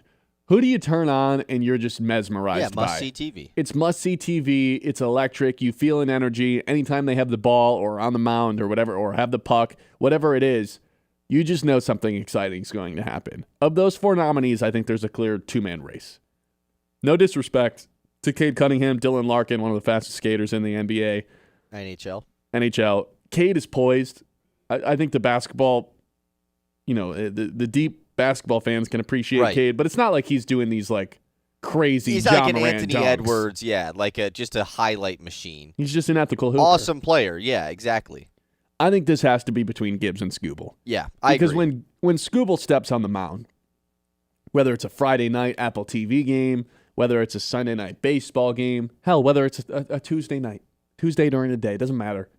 This guy gets on the mound, and not everyone can watch 162 games, but you know what you can commit to doing? Watching every 5th game, because it is must-see TV. Because you never know. Every time he steps on the mound, you feel like history could be made, whether it's the complete game shutout, whether it's the 14 Ks. 8 different times this year, he had double-digit strikeouts. I mean, come on. Every time he steps on the mound, you know you're potentially going to be watching something special play out. He's must-see TV by the definition. But so is Jahmyr Gibbs, because when he touches that ball, this wasn't the case the last 3 weeks, but if he had a halfway decent offensive line, every time he touches the ball and gets into space, he's got the chance to make one of those highlights that, truly remind me of the Barry Sanders highlights that I watched growing up as a kid. Like when Gibbs is on, it's unmatched. There's as nothing far like as it. across the NFL. There is not anything like it as far as from a highlight machine. That is the definition of electric. The thing is, though, it's not like every time. No. And that's not necessarily his fault, but like Tarek Skubal is every time. Every single time he is must-see TV. And I think when you compare the sports as well, there's a lot of different players in the NFL that are these types of guys, right? Like just awesome highlight machine type of guys, right? Yeah, I would say Jahmyr Gibbs is pretty towards the top. I agree. But in baseball, it's Tarek Skubal and it's Shohei Ohtani, and that's it? Judge. Okay, I get to watch him every 3 innings hit a baseball. Like, Tarek Skubal, I get to watch the whole time. Mm-hmm. Shohei Ohtani, I get to watch him do both the whole time. Like, and there's something special. Like, everybody knows it right from the jump. Yeah, a baseball player being must-see TV is, like, we already talked about this, but I'm bringing it up again. Like, I was in the movie theater this summer watching a movie, and Tarek Skubal was pitching, and I'm watching it on my phone. I'm not doing that with any other random baseball player. I've done that before, too. It's if it was Casey Mize pitching, I'm sorry, Tigers. I'll catch the game recap after. Yeah. But Tarek Skubal, I have to watch it live. I think he's the most electric pro athlete of the year. I mean, he is the definition of electric, man. You get emotional watching him pitch. You get amped up, fired up watching him pitch. I mean, forget watching him pitch. How about in the mornings? You wake up and you're like, Scoob bump day. Happy Skubal bump day, yeah. Yeah, I know I get to watch Tarek Skubal tonight. My life may be stressful. Now, I don't have kids, but maybe the kids are stressing you out. Your partner's being annoying. You got overwhelmed Job at work. sucks. Yeah. But guess what? Tarek Skubal's on the mound, and it's Friday night. What more could you need? Tarek Skubal, our winner for Most Electric Pro Athlete of the Year. Let's get to our next one. That's pretty obvious. His second win of the day. 2 dubs already for Scoob. Hey, and we got Michigan Blockhead in our YouTube chat agreeing. He thinks Scubal's the most electric pro athlete of the year. Okay, let's move. Let's just get the other one out of the way. How about the most electric college athlete of the year? Handful of nominees for this one as well. I present to you Danny Wolf, who had a hell of a run last season. Just a quirky basketball player. Cohen Carr. Do I need to continue? No. I mean, I just figured this would just be... You said I have a handful of nominees. I thought, what? Nick Marsh. Just a 6'3", 6'4", enormous wide receiver that is really special in space, too. Pretty fun. Justice Haynes. Man, that first half of the season before he got hurt, I think he truly could have given Cohen Carr a run for his money here. Because every time, he was 100 yards and a touchdown every time he touched the ball. Every game he played, he was 100 yards and a touchdown. And it felt like Gibbs, every time he touched the ball, he was a threat to go to the house. I put down Bryce Underwood as well because those first 3 games that he played were. Yeah, New Mexico, man. It was just that game. So special. Just the CMU game. But I think it's got to be Cohen Carr. It's obviously Cohen Carr. Like you said, if we're not doing a stats thing here, this guy might be the most electric guy of the year in any of anything. Like not even just in sports. Like this, his highlight reel is insane. He explodes on the rim. I mean, it's unreal. So I think this is pretty easy for Cohen Carr. Okay, Cohen Carr, our most electric college athlete of the season. Let's do another one. All right, this is one that I know you've been wanting to do. Yeah. Let's just get it out of the way. Who would be the breakout star of the year, Ben? That's not where I thought you were going. I thought you were going enemy of the year. No. How about breakout star of the year? I have 3 candidates for you. Spencer Torkelson. Jalen Duren, well on his way to his first All-Star game. Some are saying this entire award ceremony was created just so I could talk about this last nominee, and that would be Jack Campbell, who is second in the NFL in tackles. I don't really care about that stat as much, but a stat I do care about is this PFF nerdy stat called stops, which constitutes a failure on behalf of the offense to operate their play.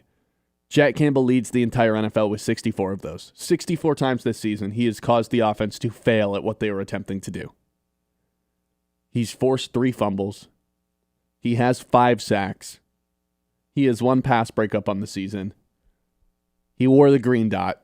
And he passes the eye test because you can watch a Lions game, and as bad as the defense was that last month of the season, this guy was a monster everywhere. Felt like he came up at the biggest moments of the game, right when the Lions needed, a turnover, something to happen, something to spark the offense. He was there to punch the ball out.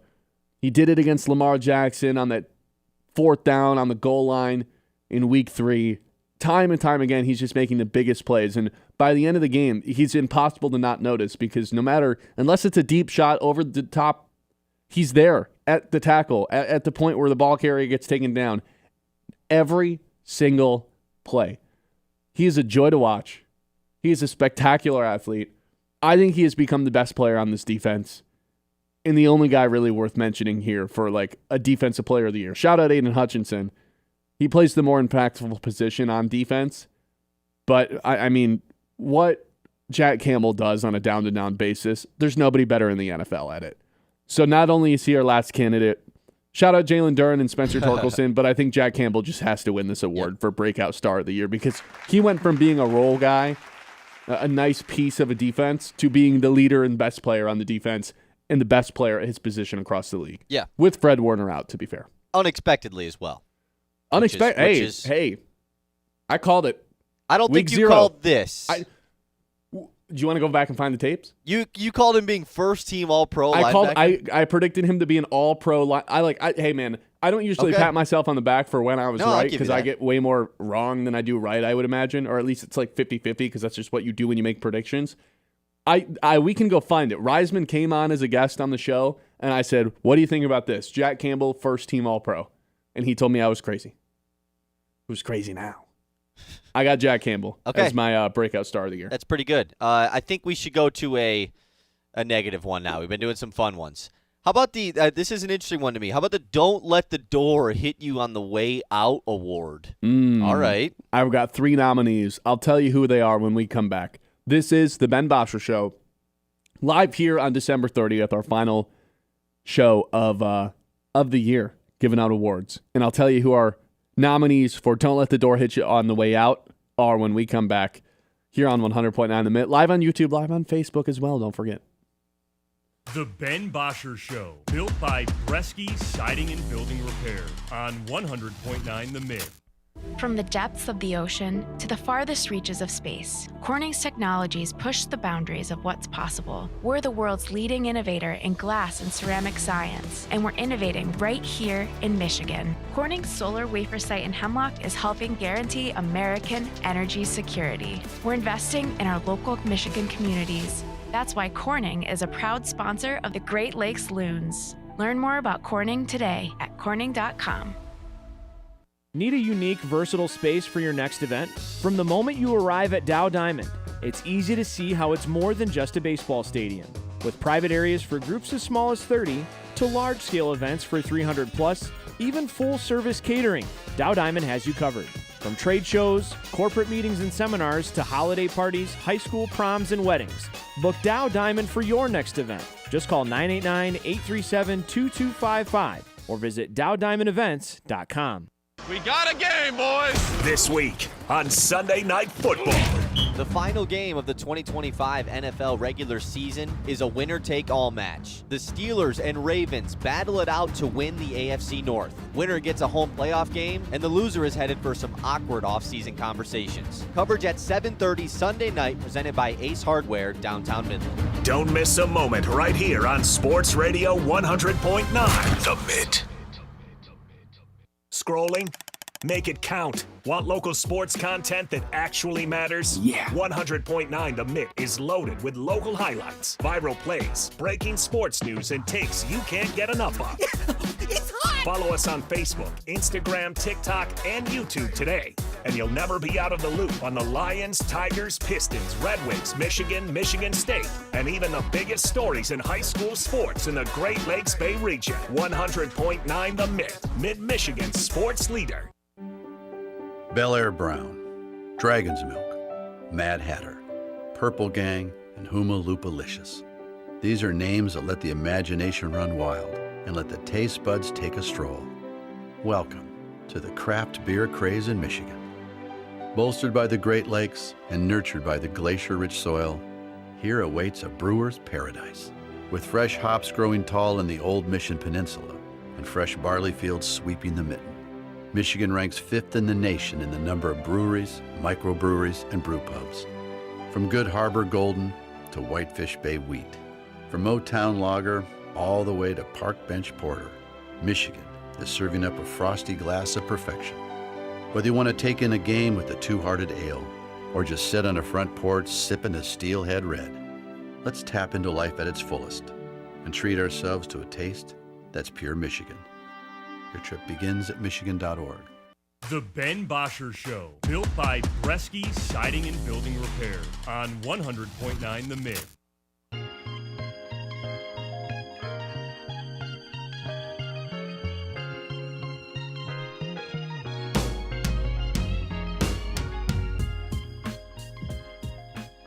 (989-837-6125). Welcome back in. We are doing our we're doing our 2025 Mitty's Award ceremony here today, giving out awards for the best of the best and the worst of the worst here in Michigan sports here in 2025. We left you off by giving you the nominees for Don't Let the Door Hit You on the Way Out.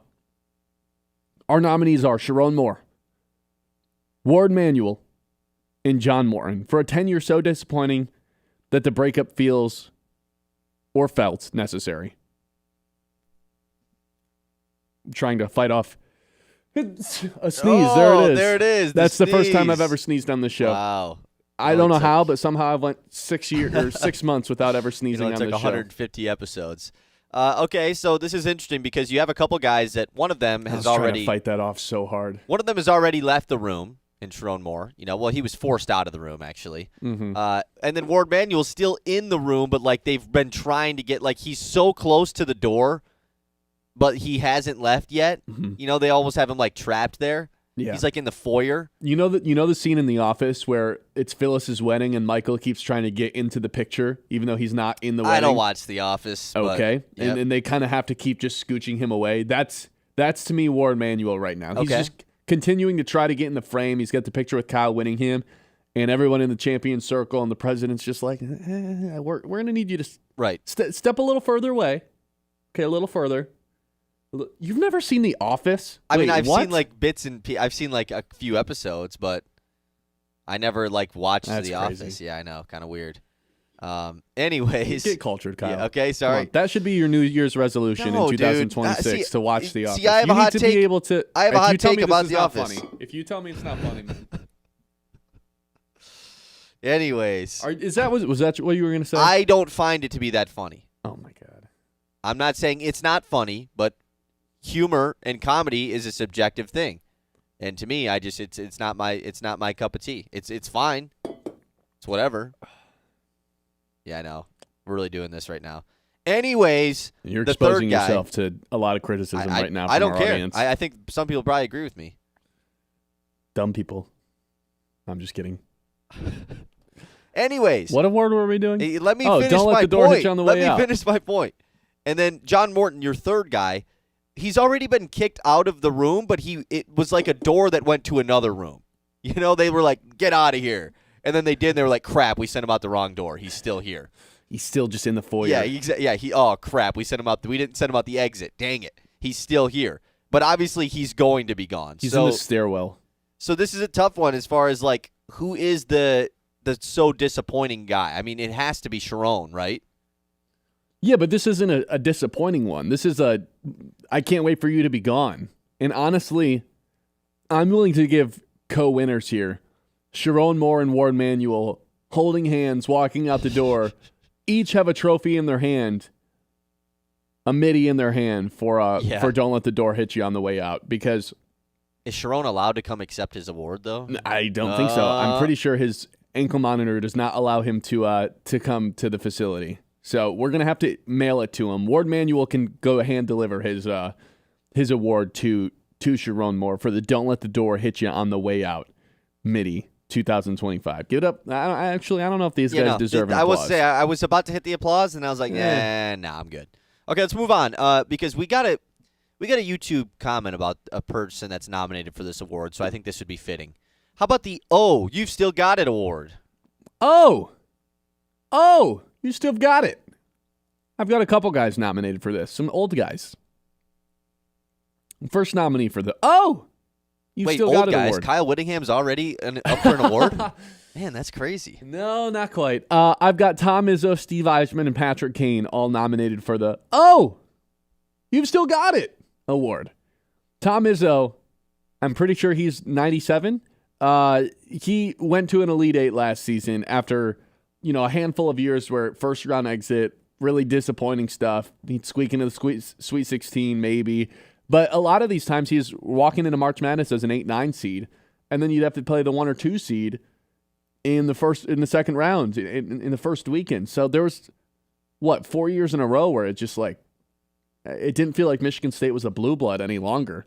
And then this past season, gets himself all the way to the Elite Eight as a 2 seed and shocks everyone. Maybe not shocks everybody, but man, there were a lot of people that had written off Tom Izzo for someone who can truly contend to go win a national championship. Yeah, and they were picked to be low in the Big Ten, and it was the first year of the 18-team Big Ten. And that defense last year was something really special on behalf of the Spartans. They're replicating it in a way this year. They're still a little bit better statistically last season, but I really think Tom Izzo proved a lot of people wrong. Maybe that not in the fact that they got back into national title contention, but they won the Big Ten regular season, went to the Elite Eight. That's a run to me. So yeah, and it's like he's doing it in this era of college basketball, in an era when all of his peers are not. They're just like, I don't want to do this anymore. You know, like I'm out on this, and he's doing it in the era without he's a stubborn old man. He's going to do it his way, but his way is still working. So I think that is kind of the definition of the you've still got it award. Steve Yzerman, we already talked about him, but he's going to get nominated for this as well. And Patrick Kane, who is the sixth most, sure deserves a nomination. Sixth most points in the NHL for guys that are 36 and older. He's 37. He also has the fifth most points on the team this season. So I think that was a worthy nomination too for the yeah, you've still got it. And award. I think Owen in our YouTube chat, he wanted Izzo to win the Coach of the Year. He said nobody had any expectations for MSU after losing all their key guys, but Izzo developed the guys around them and have beat 4 ranked teams this year. Well, have no fear, Owen. Yeah. Tom Izzo's going home with a Mitty. You've still got an award goes to Tom Izzo and the Michigan State Spartans. Give it up for Tommy I. Nice.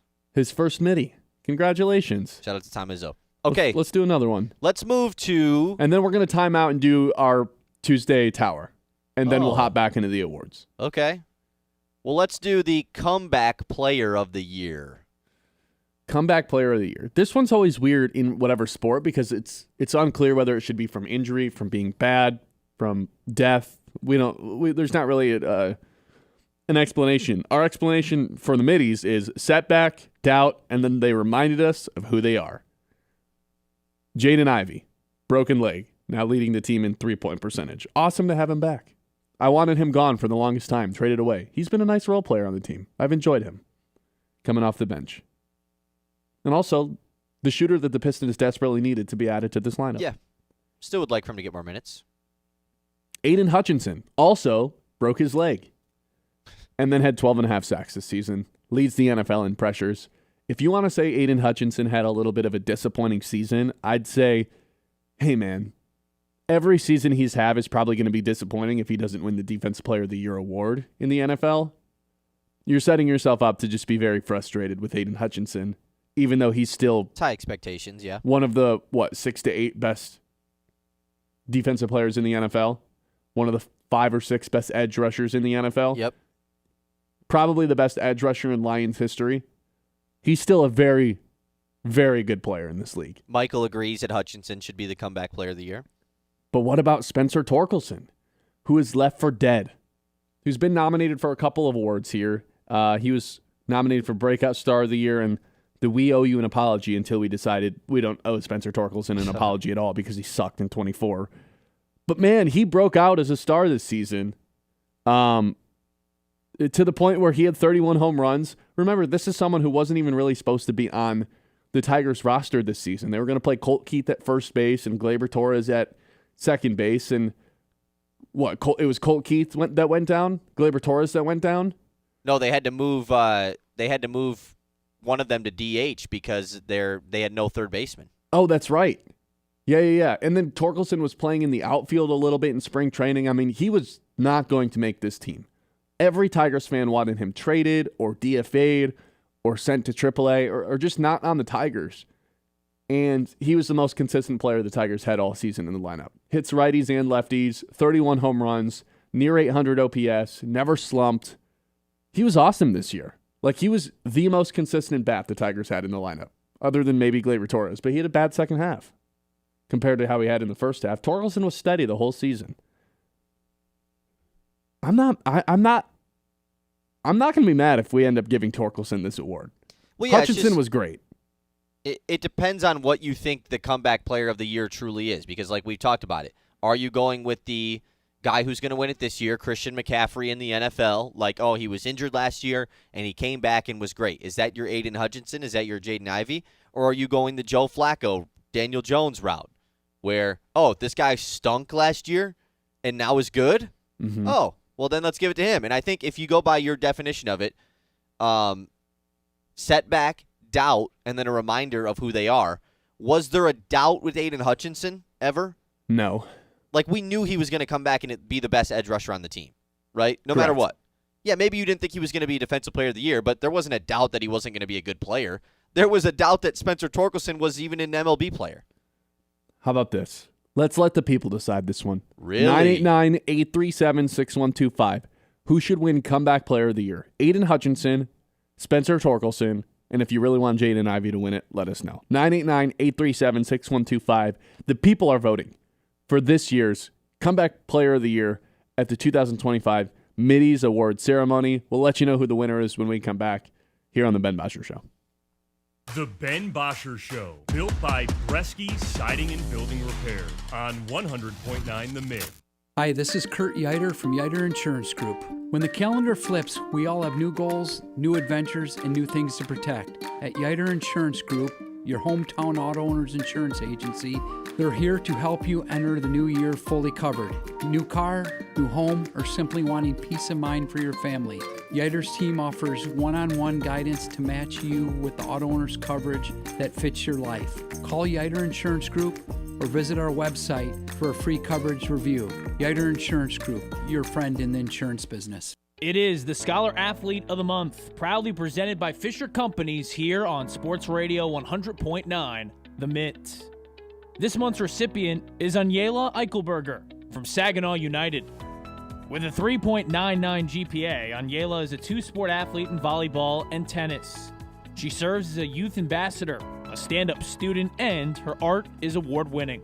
You have art good enough, the teacher will enter your pieces into the show. I did not even know mine was entered into the show. And I actually won 2 awards for the 2 pieces that were entered. The medium I used was color pencil, and it was like a geometric sort of shape, and then the other one was like dot art. Anyela has been dual enrolled at Delta College in her senior year.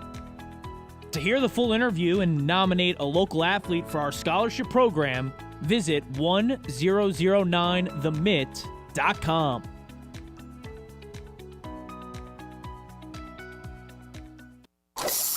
Hey, did you guys catch anything yet? Not a thing. Ah, bummer, neither have we.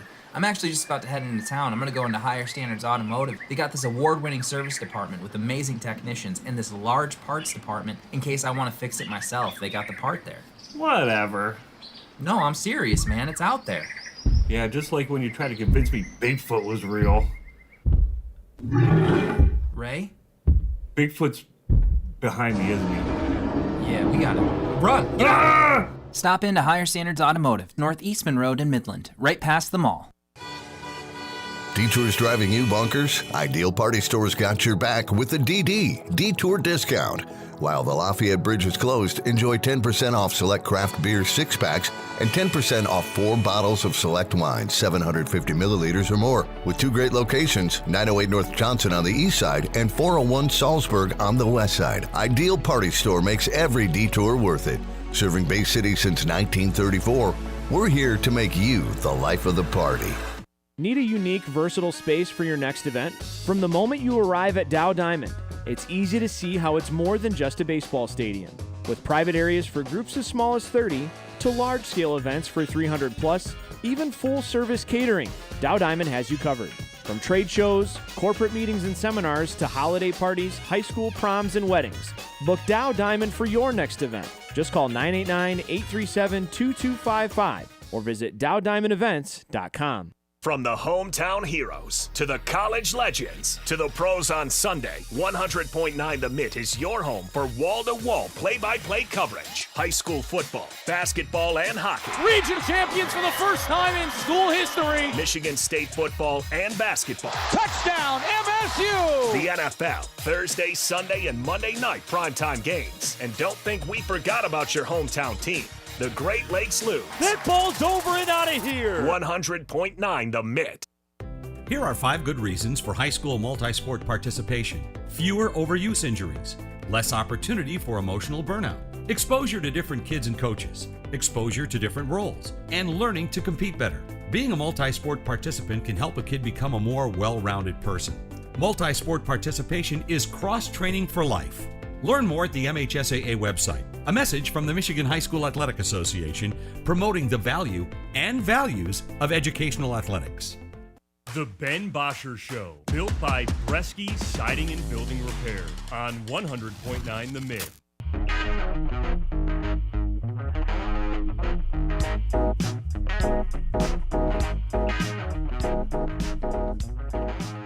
All right, welcome back in. We asked the people to help us vote on this year's Comeback Player of the Year for the 2025 Mitty's Award, and the overwhelming response that we got on our Mitt message line was Spencer Torkelson, winning it over the likes of Aiden Hutchinson, came back from the injury, Jaden Ivey as well. So with that being said, congratulations to Spencer Torkelson for winning Comeback Player of the Year. You know, that's fitting because I honestly thought Spencer Torkelson was never going to play baseball again for the Tigers. And he ended up hitting 31 home runs. Yep. And I'll tell you what, he got off to that hot start. Remember, he hit, 2 home runs in the first 4 games?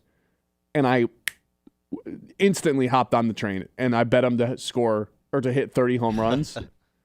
And I came right down to the wire, even though he had 29 with 3 weeks to go. But he did end up hitting his 31 home runs and cashed me at the bet. Nice. And I was happy about it.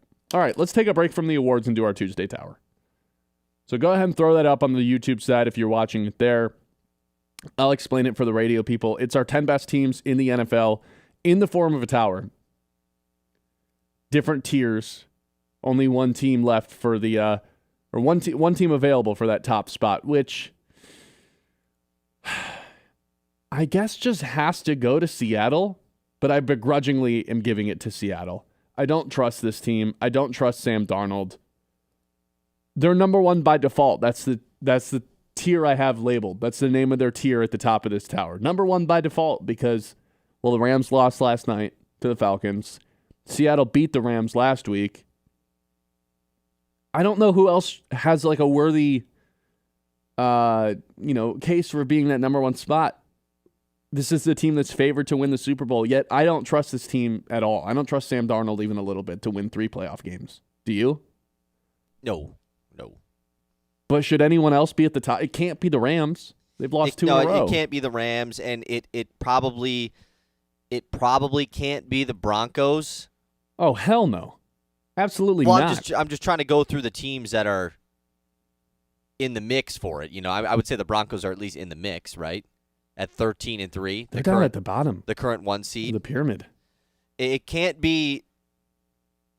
God, it can't be New England. Can it be the Jaguars? I feel like that's the other team that has a case. They're the hottest team. There's no way. I mean, if this is supposed to be a snapshot of the league and not necessarily, who's the 1 seed, who's the favorite, who do you think's the best? If this is supposed to be a snapshot of the league, is anybody playing better right now than Jacksonville? No, I mean, on them or both Houston. sides. It's them or Houston. That's the thing. So the second tier I have no weakness besides themselves, and that would be Philly and Jacksonville. Because this is what I've kind of been saying about Jacksonville for a couple of weeks now, couple of months. They don't really have a weakness. They're a really well-rounded team. Do they have a superpower the way that the Bills have Josh Allen? No. But what's their fault? I can't really find one. Right. They don't really have an Achilles heel. This is them and the Eagles, I think, the most well-rounded teams in the league. But the problem with Philly is they can't get out of their own way. They'll go a whole half without a completion. They've done that, 3 times this year? And with Jacksonville, I mean, that's just one of the most cursed franchises in all of sports that's never been able to stay out of their own way. And there hasn't really been any indication that this year's Jacksonville team has that going for them. But I don't know. There's something about, am I really going to trust Trevor Lawrence based off of 6 games where he's been fantastic, 7 games where he's been fantastic versus the last 4 years when he's been the opposite of that? Right. I don't know. It's hard to be all in on Jacksonville, but man, I don't know if there's anybody in the AFC that's playing better than them right now. I think Houston's playing better than them right now. Really? Because they barely beat... They've won 8 straight. That's true. Yeah, that is true.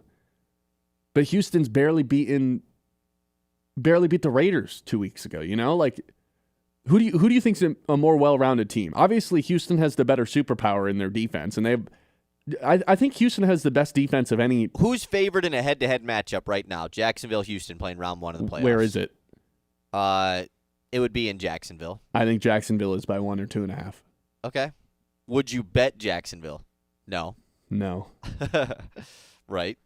No, I'd probably bet Houston. You'd probably the bet thing Houston. with Houston is, in the AFC, are they ever going to have a matchup where if you take their offense, their defense, and their opponent's offense and defense, is there any scenario where their defense is not the best unit on the field in a game? Not in the AFC. No. I think no. No. Like maybe New England's offense, maybe Buffalo's offense. That's Buffalo's what I'm saying. offense it's maybe. was suspicious. Yeah, it was. It totally was. But I have Houston all the way at the bottom tier because it's hard to put them above the Bills. I guess I really should have put Houston in this next tier. now that I'm looking at this. But I have the Bills, the Rams, and the Patriots in the third tier and just called it the league's best quarterbacks. You have Drake May, who, after last night's collapse on behalf of the Rams, Stafford throws a couple picks. Drake May now the favorite to win MVP. Heavy favorite. Unreal, man. Just like that, Stafford blew it. That sucks, man. Drake and he'll May probably is about never to be get an another MVP. shot. And Stafford, this was his best shot to ever win an MVP. I wanted Stafford to get it. So did I. Josh Allen and the Bills and Drake May is your third tier, league's best quarterbacks. It's kind of like undisputed, right? Those were the three guys this year. This year, yeah. Yeah. Yeah. I feel way worse about the Bills than those other two teams right now. And there's a chance where it's like, am I really going to want to bet against Josh Allen in the playoffs? No. But neither's anyone else. That's the issue. Yeah. And you're signing up to be mad at yourself if you're going to place money against Josh Allen and then he just looks like Superman against you for 4 quarters. But the rest of that team outside of him and James Cook, I don't like it, man. Brandon Cook is their best receiver. He wasn't on their team 5 weeks ago. Right. That's not where you want to be as a playoff team. And their defense, I mean, it looked good in the second half versus Philly, but there's been some games where they can't get off the field. Totally. I don't feel great about the Bills right now. I still feel pretty good about the Rams. And yesterday we basically gassed the Rams up as the best team in the NFC by a long shot, and then they go to lose to the freaking Falcons. Shocker. Welcome to the NFL. I still feel way better about the Rams than these other two teams, but I think if I had to go in order of those three, though, Rams, Patriots, Bills.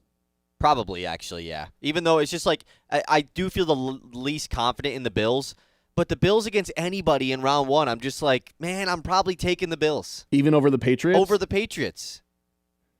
Even over Jacksonville. Like, I'm not betting. And they can't play the Texans. Well, they could still play the Texans if the Jaguars lose their last game. And Buffalo can hop Los Angeles as well this week. The Chargers, yes. Yeah. Well, the Chargers are the team I knocked off the pyramid after they're they the lost to the Texans. The lone double-digit win team that's not on the pyramid.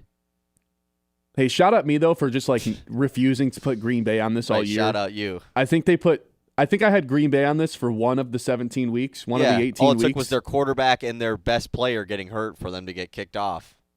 Shocker. Begrudgingly put them on in the first place. They're no good. One of the fakest teams in the NFL. Their best win is the Steelers, by the way, just for anyone wondering. Lions, maybe? Twice? Are the Lions a good win? Yeah, I mean, realistically, their best win is Chicago, but outside of the North, it's the Steelers. Hey, quick pop quiz for you. What's the only team in the NFL that is undefeated in their division this season? No division losses. It's not the Broncos. They lost to the Chargers earlier this year. It's not the Patriots or the Bills. You'd be correct with all of that. It's not the Jaguars. Just I know one that. team. You're in the AFC, though. I'll give you that. Okay.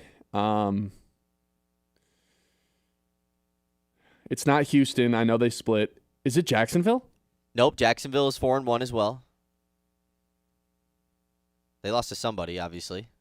I mean, don't tell me it's the Chargers. It's the Los Angeles Chargers, the team that's not on the pyramid. Yeah. Well, they got to play the Broncos. They're going to lose this to week. Denver this week, though. Because they're resting their starters. Herbert's resting. I just saw that, and I was like, huh. There's no other team that's undefeated in the division other than them. That's kind of wild. Either way, incredible story. I think everyone feels way better about Herbert this year than they did a year ago today. For sure. What he went through this season, for them to still be a double-digit win team, I don't know how anyone can say anything negative about Herbert after this year. He was unbelievable, considering he was we think Goff's under constant pressure. Watch a Chargers game, man. I'm fearing for that guy's life. There's a reason he's not playing this week. So they got kicked off. So great season for them, but they're not doing anything in the postseason. And I got to put San Fran on here, man. Their offense is really good. And they might be the 1 seed, Yeah. They have to be on the pyramid. Their defense is very suspect, but their offense is lights out. I don't trust Denver at all. I kind of feel the same way about them as Seattle. Chicago, I have the last tier called dangerous playoff teams, but not bulletproof. Chicago, again, awesome offense, really bad defense. We saw that in the Sunday night game between them and San Fran. I don't think either of those teams can get a stop. I feel way better about the Texans than either of the other three teams on this list, to be honest, in this tier. Yeah, a couple people on the YouTube are talking about Houston, too. Michael says Stroud is the wild card for Houston, hasn't proven he can be the man in a big game. Really? Because he's won a playoff game each of the first 2 years of his career. I'm not trying to tell you he's one of the 5 best in the league, but, I mean, each year when the postseason rolls around, he's come up with a win. The thing is, the last 2 years he's been playing at home in the playoffs. And this year, there's a chance he's going on the road. Because I don't think he's never won a playoff game on the road. That's the thing. And if they've got to go into the cold weather, that's going to be a little bit different. Man, remember when we were talking about Mac Jones should be the starter over Brock Purdy? Brock Purdy's unbelievable. Yeah, Jared in the YouTube chat. Hot take, interested in your thoughts. If Brock Purdy didn't get injured this season, he would be in the MVP discussion. Might even qualify for that third tier in the tower. I mean, I don't know if you guys saw this, but Kyle Shanahan's now the favorite to win Coach of the Year after they beat the Bears last night. I mean, if they win the 1 seed, he's going to win it. Purdy rocks, man. Purdy was unbelievable on Sunday night. He had like truly one of the best plays the quarterback has made all year with that pass he had to. I don't even remember who he threw it to. The tight end. Juszczyk. Oh yeah, Juszczyk, the fullback. Unbelievable from Brock Purdy. Yeah, the thing is, it's pretty obvious their offense is awesome. Most Kyle Shanahan offenses are. Their defense stinks. I'm sorry, it just does. And I don't know if I can bet on a team going into the postseason if I know their defense is bad. Can they stop Sam Darnold this week? That's their first test. They're dogs. I was a little bit surprised by that. No, I think they're favorites. Week 18, Sam Darnold. We've seen that a time. So how many teams are in your window, your Super Bowl bubble? That I think can win the Super Bowl? Yeah, forget the tower. Like, how many teams? I think there's 5. That can actually win it? I think. And I begrudgingly have the Bills in it, even though I don't feel great.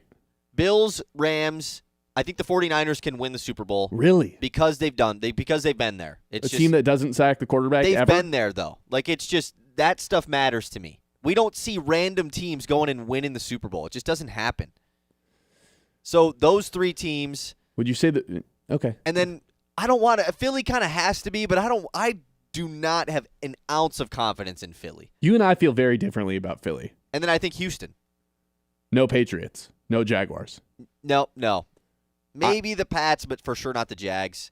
I would put Houston, the Patriots. Team. Oh, no, I have the 49ers, yeah. No, I'm only actually I would. I guess I have 6.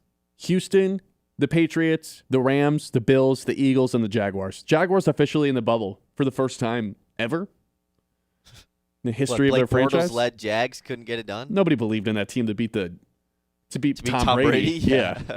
But like this year, there's not really a Tom Brady in the postseason. You know, the Bills are not good outside of Josh Allen. No, but also like the AFC, all these teams, you could point to things that'd be like, I don't know, I don't trust that team. Did you have Denver in yours or no? I think Denver can go to the Super Bowl. I don't think they can win it. To me, like I can see them being there. I don't They're think the favorites they in the AFC. I can see them being there, but winning it, I think, is different. They lose to whatever NFC team they play if they're in it. I'm out on Denver. I'll sell my stock on Denver right now. I think Houston has a better shot of winning 3 playoff games. I guess Denver might only have to win 1. They probably will, or 2. They likely only will have to win 2. I would rather have the Patriots. I would rather have the Bills. And the Jaguars, man, no one's going to believe in this Jaguars team until they're actually in the Super Bowl, and they've embraced it. They keep posting stuff about, hey, and what happens when they lose round 1 to Buffalo? Would you be betting on Buffalo in round 1? Totally, I would. Confidently? I think so. I think confidently. At least getting them as an underdog? Absolutely. Let me ask you this. If Josh Allen and Trevor Lawrence flipped teams, and Josh Allen was on the Jaguars with that roster. Yeah, that team wins the Super Bowl. They're like by far the favorites, right? Duh. Yeah. If Josh Allen's on the Lions, they win the Super Bowl.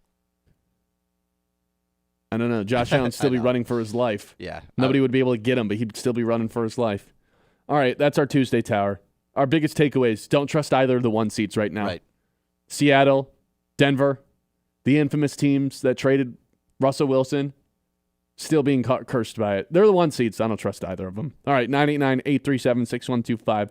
Back to our awards, back to the Middies when we come back. It's the Ben Bosscher Show here on the Mitt.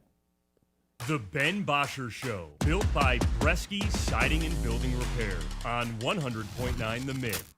Hi, this is Jim Mahoney with Link Technologies. If you are a business or a nonprofit organization wondering how to navigate today's technologies landscape, let Link Technologies' talented staff work with you to develop a technology plan custom to your specific needs. We bring 27 years of experience helping businesses and nonprofit organizations just like yours achieve their technology goals. Contact us today and see how the right balance between cloud and on-premise resources can best work for you. Hey sports fans, heading up north? Whether you're gearing up for the big game, hosting friends, or winding down after a long day, Hops and Schnapps is your ultimate beverage destination. With one of the largest selections of beer, wine, and spirits in Michigan featuring over 1,000 options from around the globe, we're your beverage experts. Plus, our friendly team is here to help you find the perfect pick. Visit us in Standish, Grayling, and Gaylord today. Hops and Schnapps, raise your glass, raise your spirits. That ball is gone. And if you want to hit one out of the park for Midland, listen up. The Midland Area Community Foundation just launched something special, the Wavemakers Society. The Wavemakers Society is how the Midland Area Community Foundation brings people together to invest in our community's future. It's about creating ripples of generosity that grow into waves of lasting change. When we all give a little with intention, we build permanent community capital that supports Midland's greatest needs now and for generations to come. That's a game changer. Step up to the plate and join the team shaping Midland's future. Learn more at midlandfoundation.org. Make waves. Create ripples. Shape Midland's future today. We got a game, boys! This week on Sunday Night Football. The final game of the 2025 NFL regular season is a winner-take-all match. The Steelers and Ravens battle it out to win the AFC North. Winner gets a home playoff game, and the loser is headed for some awkward offseason conversations. Coverage at 7:30 Sunday night, presented by Ace Hardware, downtown Midland. Don't miss a moment right here on Sports Radio 100.9 The Mid.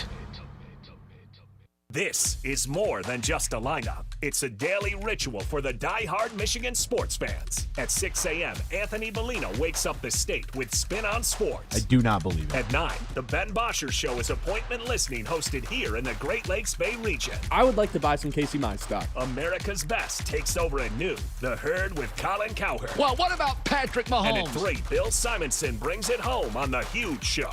Sports Radio 100.9 The Mid for the most passionate fans in Michigan. Local sports don't stop when the game ends, and neither do we.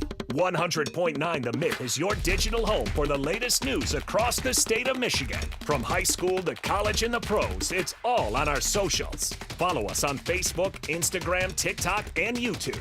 Just search 100.9 The Mid and join the squad. Stay locked in on the latest stats and stories with exclusive video takes from local talent. Sports Radio 100.9 The Mid.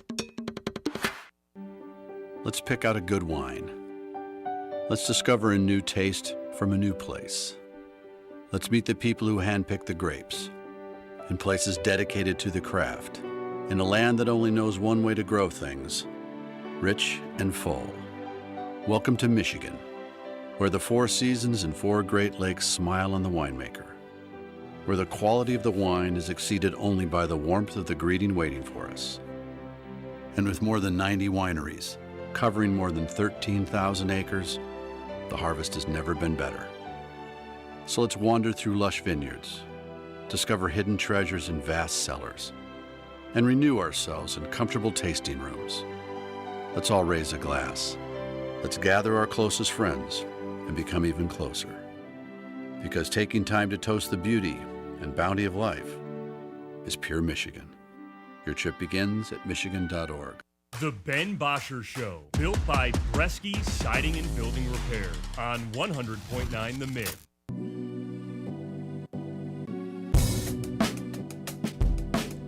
Welcome back in.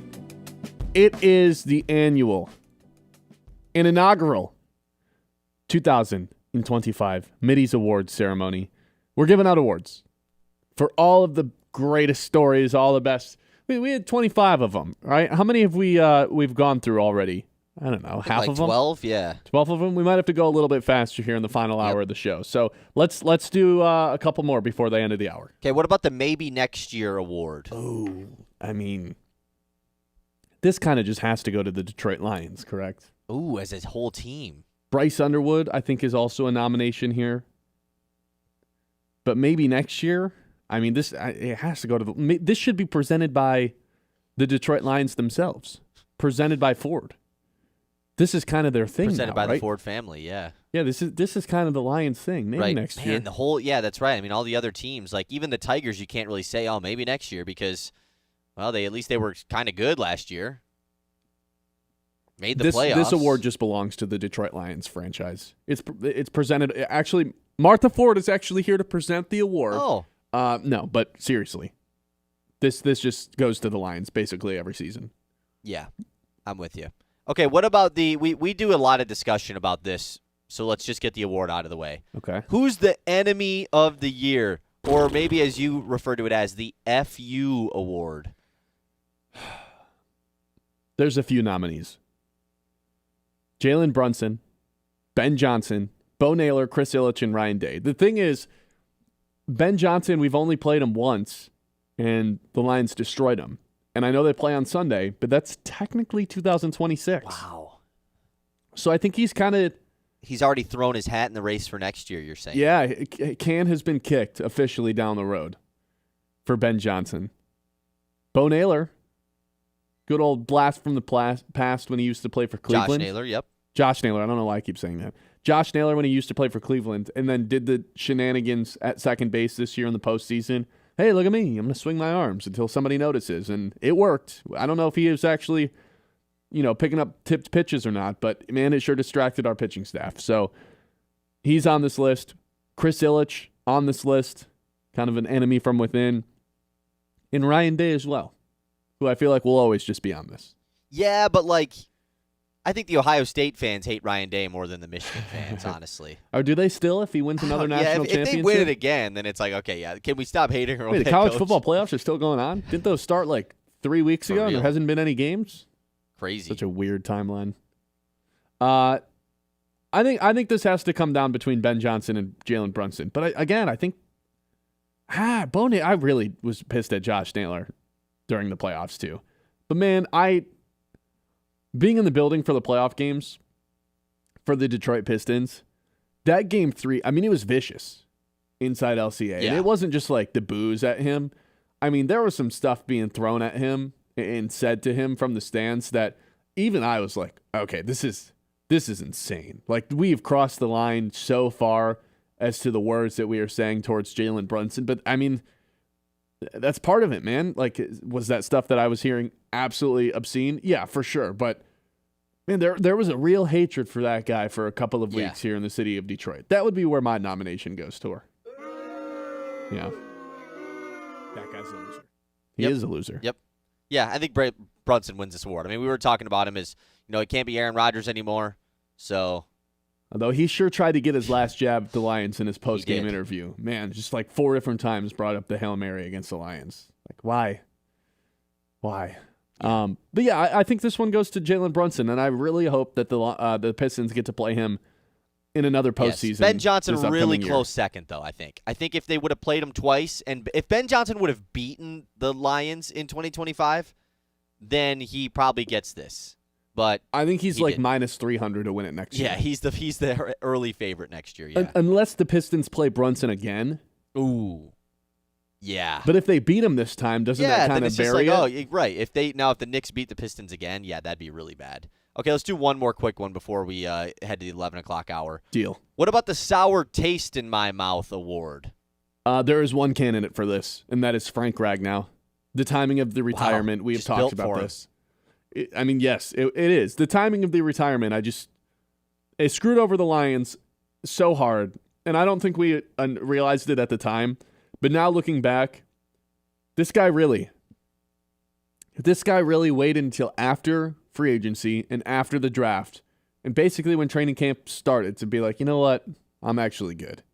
It screwed this team over, and it left a sour taste in my mouth. And then for him to try to unretire and come back in the middle of the season. It's Blue like Balls of the Year award, too. Yeah, it's like, come on, dude. Like, I'm still appreciative of everything that he did, but I don't know, man. There's a sour taste in my mouth now when I hear the words Frank Ragnow, when it should just be like, man, I loved that guy. Warrior, all-pro center, one of the best players in Lions franchise history. And now I hear it, and I'm like, oh, you mean the guy who kind of screwed over the Lions because he waited until training camp to retire and we didn't have a replacement for him picked out? That guy? Sour taste in my mouth award goes to Frank Ragnow. And Frank Ragnow, a 2-time Mitty Award winner already today. And didn't even play this year. Yeah, didn't even play a snap this year, and he's already 2-time winner. That's incredible. Shout out to Frank Ragnow. All right, 989-837-6125. Here are the awards we still have to get to. MVP, first team All-Detroit. That's going to be 4 different guys that get to be on it. Most stressful moment of the year. We've got heel turn of the year. That one might be a little bit predictable. I'll be your knight in shining armor award. The newcomer of the year, similar to rookie of the year. The Charmin Ultra Soft award. Tough guy of the year. Foot in the mouth award. I'm excited for that one. Imposter of the year and ghost of the year. All coming up in the 11 o'clock hour. Stay tuned.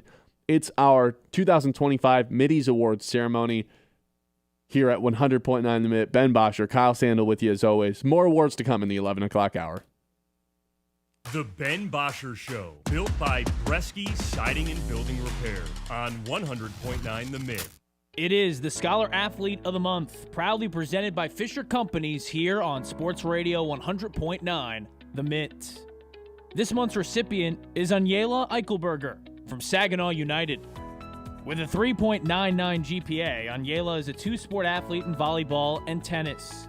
She serves as a youth ambassador, a stand-up student, and her art is award-winning. You have art good enough. The teacher will enter your pieces into the show. I did not even know mine was entered into the show. And I actually won 2 awards for the 2 pieces that were entered. The medium I used was color pencil, and it was like a geometric sort of shape. And then the other one was like dot art. Anyela has been dual enrolled at Delta College in her senior year. To hear the full interview and nominate a local athlete for our scholarship program, visit 1009themitt.com.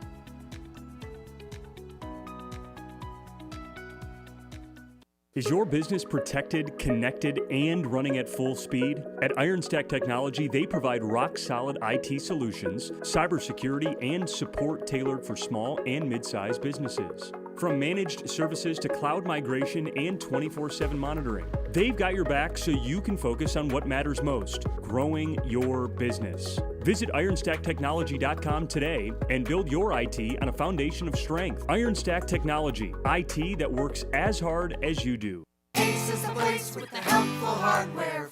Ace Hardware and Sports in downtown Midland has some extra savings for rewards members this month. Savings around the holidays, it's what we all want. Get 25% off your first item under $50. You know what looks good with a bow atop of it? A toolbox. Save on Milwaukee and Craftsman brand toolboxes and power tools. And baby, it's cold outside, so get a Handy Heater brand Turbo 800 wall outlet space heater, just $24.99. From making athletic footwear stronger and lighter to powering the future of electric racing vehicles, material science and R&D are the MVPs of innovation. At Dow, we collaborate with customers and partners to tackle a wide range of sports product challenges with cutting-edge advancements in technology. Dow's innovations can help to improve performance and sustainability throughout the world of sports. Dow, at the intersection of sports and science. This winter, the hottest action in Midland isn't on a screen. It's on the court at the Dow Tennis Classic, February 15th through the 22nd. The lights, the speed, the perfect hush just before a match-winning shot. It's all back, and it's more electrifying than ever. Come watch world-class athletes battle for every point, every set, every moment, right here in your own backyard. It's fast, it's fierce, and it is unforgettable. Tickets are on sale now. Visit DowTennisClassic.com. Be there February 15th to the 22nd for the Dow Tennis Classic. From the Blazy Electric Studios, this is Sports Radio 100.9 The Mitt. WLUN, Pinconning Bay City, Saginaw, Midland.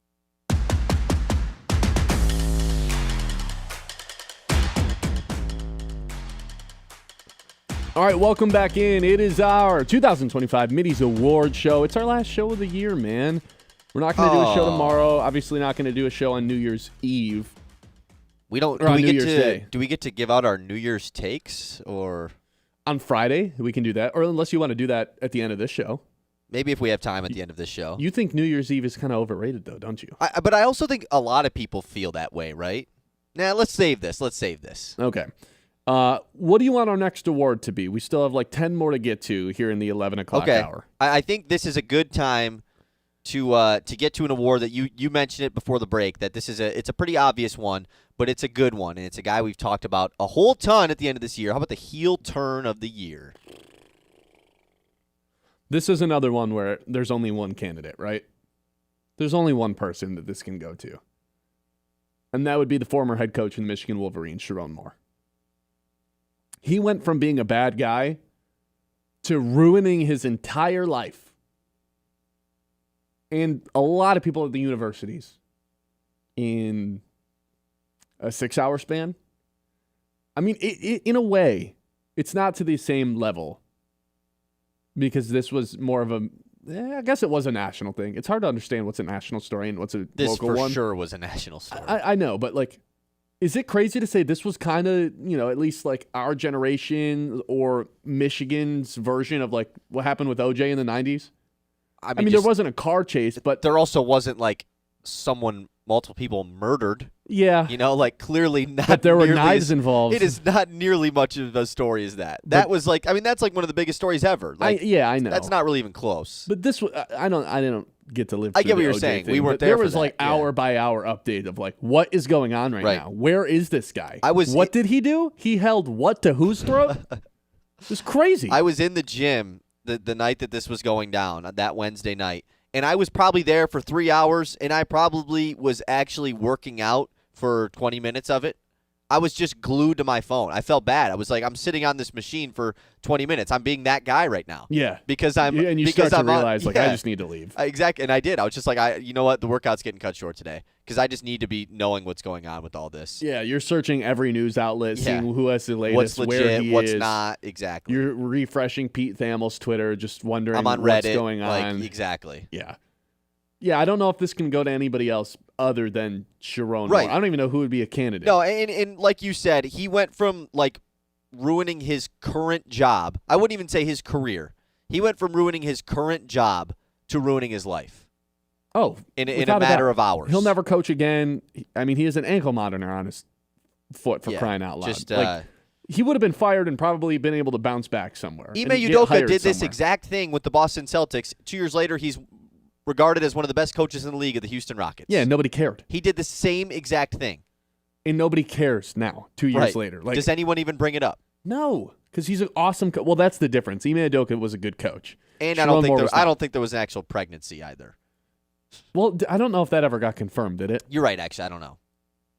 I don't know. But yes, this has to be Sharon Moore and nobody else. Applause worthy? No, but it's not really boo worthy. It's applause worthy at all. It's just like congrats, Woohoo! Yeah. I don't know. This one might be a boo. I think Sharon Moore in general just gets boos. Yeah, go ahead. You can boo him. That guy's a loser. He is a loser. It's also just a bad guy in general, Blasphemous. That's what he is. Yes, blasphemous. All right, what's our next one? Okay, let's move on to... I'm talking about Sharon Moore. Yes, this is one that I know you are passionate about, Ben. I'll be your knight in shining armor award. Yes. Passionate to say the very least. I am about this one.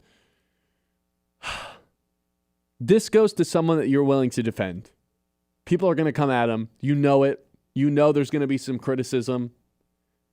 Yet, you still have to jump in to defend him. I've got some candidates for you. Brad Holmes, he's taken a lot of flack here lately. Dan Campbell. He's not listed here, but I just came up with it. Riley Green took a lot of pretty tough criticism this season. Sometimes I was willing to defend him, not always. But the person that I'm willing to defend at all costs now is Jared Goff. And we talked about this a lot yesterday, but I think it's still relevant today because we're going to go into the offseason, and this is the storyline that I'm least looking forward to. until the Lions training camp starts up again is, can the Lions win a Super Bowl with Jared Goff? Is this window, is Goff capable That's of... all we're going to be talking about. We already have. Not you and I, because we're realistic people. And the answer is yes, they can win a Super Bowl with Jared Goff. Well, okay, maybe we will be talking about it. But we know the answer is like, it doesn't matter because he is their quarterback, you know? Right. That's the real answer. Here's my thing. There were so many things that went poorly with the Lions this season, and he was not one of them. I totally agree with that. Bad offensive line. Ton of third and longs because they couldn't run the football. On those third and longs, he's under constant pressure. Jahmyr Gibbs, non-existent for the last 3 weeks of the season. Run game would disappear against good defenses. Their defense was bad. 2 different play callers. The first one, they had to basically shove him in a box and say, stop calling plays because you're bad at your job. He went through a lot this year and is by far the reason that the Lions were still finished as a top 5 offense in the NFL. And people want to always say, well, McVay saw this early, and McVay's the best coach in the league, and he knew he couldn't win a Super Bowl with Jared Goff, so he got rid of him. Jared Goff is such a better quarterback right now in 2025 heading into 2026 than he was in 2020 when he got shipped away to Detroit. This is a completely different quarterback who has reinvented himself. He's still the same guy at heart. But, man, is there a better processor of the football, processor of a defense than Jared Goff in the NFL right now? I don't know. Like, Mahomes obviously, like, just gets the – yes, he's elite at it. He really is. And I don't think anyone, like, knows what they're capable of more than Jared Goff. Like, he's so accepting. Knows his limitations. Yes, he's so accepting of what he's able to do, what his ceiling is. Mm-hmm. And obviously sometimes that sucks when he's throwing the ball in the dirt all the time. And he's obviously you'd rather, I'd love to have a guy that can get out of this. But it's also, you would rather him realize he can't do that than try to do some stupid stuff and end up going badly. And I think this is kind of ironic to do after his probably worst game of the year. But maybe it's like almost fitting where it's like, no, I'm still willing to defending him that because makes sense. He was awesome this season. Guess who's second in passing yards and touchdowns despite all the crappy stuff that happened to the Lions this season and how bad of a situation was around him? Jared Goff, back-to-back years, top 5 in both categories. Yeah. The narrative has always been he needs it perfect around him. Nothing was perfect around him this season, and the Lions still had a top 5 offense. I haven't always been a Goff guy. I am a Goff guy now. I will defend this guy all off season. So he wins my Knight in Shining Armor award for this season. Nice job, Jared Goff. I think A.J. Hinch deserves a little bit of this too. Oh, that's a good one. I think he's a guy for me that I would like. I'm always willing to defend A.J. Hinch. Because it got pretty tough there when they lost to the division. He makes some, he actually is a manager. He truly manages. He doesn't just set the lineup and forget it. Right. But watch the game. He does his job how he's supposed to. Okay, what about the ghost of the year? Ooh, spooky. This goes to someone who at some point disappeared. I love Aiden Hutchinson. I think people over-criticize his season. He had 12.5 sacks and led the league in pressures. If your expectation is for him to win a DPOY because he's the highest paid defensive player in the NFL, sure, you're going to live odds are he's just not going to win one, if we're playing the odds, I don't know. It's probably more likely he doesn't win one than he doesn't. So you're setting yourself up to really be frustrated with a great player. With that being said, there was a month after he got his contract extension where he was non-existent. He really was. So he gets nominated for this award. Can I nominate the run game? The Lions' run game as a whole? Would that be the backfield or just the actual just the run game itself? Run game. Okay. I'll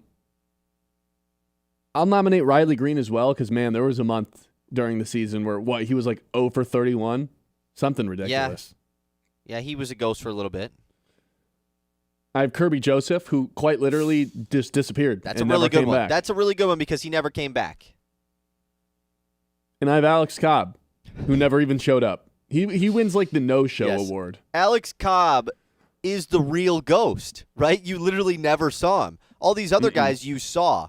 Yeah, he's real. Right. He was the real ghost because all you heard was ghost tales about him. Mm-hmm. You heard like, oh, he's in West Michigan. He's on a rehab. Like he's coming. Oh, he's in Toledo. He's like Bigfoot. Like I swear I saw him. I watched him pitch at LMCU ballpark. I swear to God I saw him pitch. Like I don't know if I believe you. This picture of him in a Tiger's hat, it's got to be AI. The one from spring training. It's the one from spring training. That we've used 1,000 times right because now, yeah. it's the only picture of him in a tiger You set. look up Alex Cobb Tigers, it's the only picture that exists. Like, he is a true ghost tale.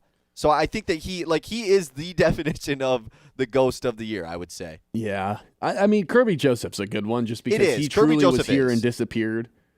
Riley Green truly disappeared for like 3 weeks when he was just the worst hitter in baseball. But I don't know if anybody can top Alex Cobb, who's a $15 million richer than he was at the beginning of the year, Ghost. Rich ghost, man. Is there a better... Can you think of a better scenario to live as a rich ghost? There's no expectations of you and you have money? You're getting paid and you're dead? Like, that's unreal. That's everyone's dream. No one gets to see you ever? Yeah, that's unreal. Okay, you want to do one more before next one? Yeah, let's do it. We did the Sour Taste in Your Mouth award. You're putting more things in your mouth. What about the Foot in the Mouth award? Pause. Whoa. Oh, my God. Foot in the Mouth award. Nothing weird about this. This goes to someone who maybe it sounded really good at the podium when they said this, but in hindsight, man, maybe you should have just kept your mouth closed. Terrion Arnold, our first nominee, who's quoted saying, "I'll be the best corner in the league pretty soon." Where did he say that?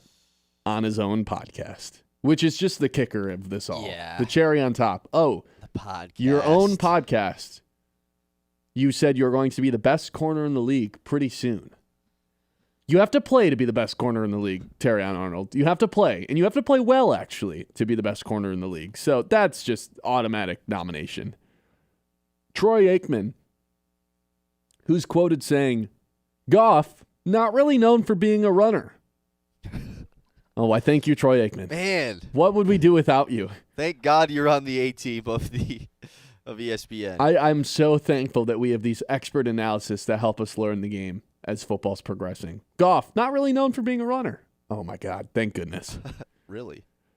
Jonathan Vilma, for two different reasons. First, he called Brian Branch Deion Branch, and then he said 6'7" to the President of the United States. I can't get Classic. over it, man. It's like shocking every time I say it out loud. Both of them Lions games. Like, the fact that he had multiple different memes in the Lions game said Deion Branch three times. One of them came in between commercial breaks where somebody could have told him, "Hey, man, Deion Branch played years ago as a wide receiver." Mm-hmm. Like, someone could have split that up, and they didn't. And then his only goal with, like, whoever you feel politically, the president being on an NFL broadcast, kind of a crazy thing, right? Yeah, he's like, "I'm going to say 6'7" I'm to the just President do 3 times. 6'7". Yeah, like, I'm going to do it 3 times. Watch this. You don't think I will? Watch. I can't believe that happens to this day. Another good honorable mention here. RP in the YouTube chat says Brad Holmes saying we are all set at the trade deadline. They were, in fact, all set. Good. You could say John Morton, too, for just like continuously going to the podium and being like, we got to get J-Mo more involved. We got to get Tesla the ball more. We got to get Khalif Raymond the ball. We got to get Tom Kennedy the ball more. Everybody on the team has to get the ball more. Yeah, that was good. He's nominated as well. But also, like, these were basically finalized around Christmas, and then Drew Brees was like, "Hold the door. I am coming in blazing. I am on fire coming in with 3 feet in my mouth." Because on Christmas Day, Drew Brees said, "You know what? There are 7 minutes left in this game, but my expert analysis tells me, and I'm going to tell the millions watching on Netflix, the Vikings should intentionally take a safety right here." So they can get 20 yards on the Lions offense, who hasn't done anything all game long. And we don't want them to get the ball at the 35-yard line. We'd rather them get it at the 15. Yeah. Let's just take the safety and pin them back inside their own 25. And then he doubled down. And then he doubled down on it after the Lions got the ball, after they punted. He was like, "What did I say?" No, they went to commercial break. That's the funny thing. And they came back. And I'm sure their producer was like, "You're going to have to say that again because no one understands what you're saying right now." And then they come back from commercial and he's like, "See, if the Vikings would have just taken a safety here and punted the ball, guess what? The Lions wouldn't be set up in field position." You're an idiot, He's like, dude. What's the difference between 4 and 6 points? A field goal doesn't win it either way. It's like, yeah, but you probably shouldn't just give a team 2 free points with 7 minutes left in the game. When teams take an intentional safety, with It's like like 7 with seconds. 5 seconds left in the game. Yeah, where the punter just like there's no risk in a punt return or block. I'm just going to run it out of the back of the end zone. That happens a good amount of the time. That is with a whole quarter left, like unreal from Drew Brees. This might be our strongest nomination group.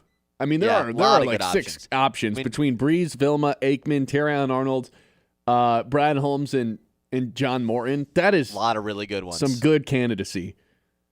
You know what? Let's pick a winner. Let's have the people help us out on this one as well. 989-837-6125. You can let us know in the YouTube chat as well. Who should win Foot in the Mouth Award of the Year 2025 edition? This is the Mitty's Award ceremony here on the Ben Bosscher Show on 100.9 The Mitt. The Ben Bosscher Show, built by Bresky Siding and Building Repair on 100.9 The Mitt. Hi, this is Kurt Yeiter from Yeiter Insurance Group. When the calendar flips, we all have new goals, new adventures, and new things to protect. At Yeiter Insurance Group, your hometown auto owner's insurance agency, they're here to help you enter the new year fully covered. New car, new home, or simply wanting peace of mind for your family. Yeiter's team offers one-on-one guidance to match you with the auto owner's coverage that fits your life. Call Yeiter Insurance Group or visit our website for a free coverage review. Yeiter Insurance Group, your friend in the insurance business. For 100 years, Forward Energy has been more than just a home heat and fuel provider. We've been a part of your community, and you've been a part of our family through every storm, every season, and every moment. We've been right here, keeping you warm and safe. As your hometown energy provider, we deliver more than just propane. We deliver peace of mind with reliable service, quality you can count on, and a commitment to always being there when you need us most. Forward Energy, 100 years strong, fueled by family, powered by community. He got him! That's 3 of them! The Great Lakes Bay Region's home for Spartans basketball. MSU opens their 2026 in Lincoln, Nebraska. They toast the new year facing a team boasting an unbeaten record, the Nebraska Cornhuskers. Games Friday, coverage starting at 8, presented by Weiss Equipment. Every MSU game all season long. It's so fun to hear people chanting. Right here on Sports Radio 100.9. The Mitt. The Mitt. From Midland to Bay City, Saginaw to Sanford. From Frankenmuth, Freeland, and Hemlock to Auburn, Essexville, and Pinconning, 100.9 The Mitt is the heartbeat of the Great Lakes Bay region, and proud of it. We're your home for local sports, local stories, and local pride. Whether you're in Birch Run, Beaverton, Gladwin, Chesaning, or Coleman, football, basketball, hockey, Spartans, NFL, Loons, all right here. 100.9 The Mitt, Mid-Michigan's sports leader. Can you go anywhere and find an endeavor in society where we've come to accept and tolerate an adult, and even kids, treating another adult the way we allow spectators, coaches, and players to treat a high school game official? Can you? No one has the right to abuse game officials. So before you blurt something out about that next close call, consider this. Without the officials, nobody wins. A message from the Michigan High School Athletic Association, promoting the value and values of educational athletics. The Ben Bosscher Show, built by Bresky Siding and Building Repair on 100.9 The Mitt.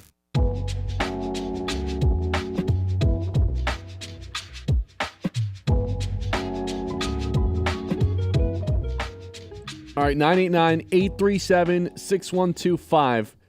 We have some great candidates for our Foot in the Mouth Award. Brad Holmes, John Morton, Terrion Arnold, Drew Brees, Troy Aikman. I think this has to go to Terrion Arnold for claiming that sooner rather than later he's going to be the best cornerback in the league. Just for him to have an extremely disappointing and injury-riddled season. Here's the thing, man. Like, I'm a Terrion Arnold guy. I like him. I think he's overhated. He plays pretty good when he's on the field. Is he the best corner in the league? Absolutely not. He's not a complete disaster, though. If you don't really accomplish all that much through 2 years, whether it's because of injuries, poor play, whatever the reason may be, combination of both, you're a nobody in the NFL. And it doesn't matter if you're a first-round pick, a first overall pick, a third-round pick. If you haven't really contributed to a winning team through 2 seasons, your draft status is out the window. You're a nobody. And that's kind of where Terrion Arnold is going into year 3. I mean, am I wrong? Like, No, you're right. I don't want to admit it, but this is the NFL, man. Like, you got to help your team within the first 2 years, or who are you? Come on, bro. Like, the thought of Terran Arnold even getting a contract extension, that hasn't popped in anybody's head.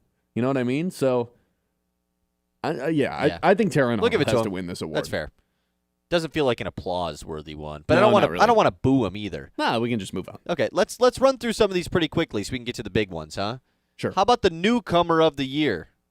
Newcomer of the year. Well, originally this was Rookie of the Year, and then you threw out a name that needed to be mentioned. I'll go through two of them. Tate Ratledge, like I said, next to Penei Sewell, probably the only two guys on the offensive line that the Lions don't have to think about replacing. He was beyond solid this year. Emmett Finney, who's 6th right now in the NFL for rookie points, 19 of them. He's been really good. 4th on the Red Wings in hits, a team that lacked toughness the last couple of years, I thought, and just kind of brings a different edge to the table. But then this is why I changed it to, instead of Rookie of the Year, Newcomer of the Year, because you mentioned this person to me, and I think this person has to win. Go ahead and make your case. Yeah, I think Jay Batt is the newcomer of the year, right? I mean, think about what he came into at Michigan State, all the stuff going on with the football program and what he's done already. He's hired a new basketball coach. He's reconnected with a figure from the East Lansing area in Greg Williams that hadn't had a ton of working with MSU in the past, and it's resulted in a $1 billion start to the Sparta Foundation. And he's going to build SoFi Stadium or Acrisure Stadium 2.0. And a 700-foot Spartan statue outside of it. A holographic version of Magic Johnson, AI Magic Johnson. Yeah. He's coming back, actually. So I just think that Jay Batt so far has hit the ground running really well at MSU, and a lot of people seem to love the football hire and everything. So, yeah, I think Jay Batt is the newcomer of the year because he's also just got crazy aura. Like crazy aura. Super villain. He's always making money moves. I was telling you, when I went to the MSU game a couple weeks ago, Jay Batt was actually sitting pretty close to me. Dude was on the phone, like literally the entire time. So I know where your seats were. I know he's talking money the whole time, too. Oh, for sure. Like, he obviously is. So. I mean, I think if you get $1 billion donated to wherever you work, you kind of automatically win Newcomer of the Year if you're within your first right. year of being there. And what, he was in his first 6 months? They hired Jay Batt, a month before the football season started? Or was it in the middle of football season? It was right before the football season. Okay, so he's been here for less than 6 months. Yeah. And got $1 billion donated to the university. Automatic winner, everybody else disqualified. Larry Ellison would have been in the consideration last year for newcomer of the year to, giving a bunch of money to Michigan. Sure. But he's not. All right. Nice job, Jay Batt. Couple more awards. We'll save the MVP for the last one. Yep. How about the tough guy of the year? You were just talking about lack of toughness for the Lions. Well, who's got the toughness? Well, I think Penei Sewell has had this the last couple of years.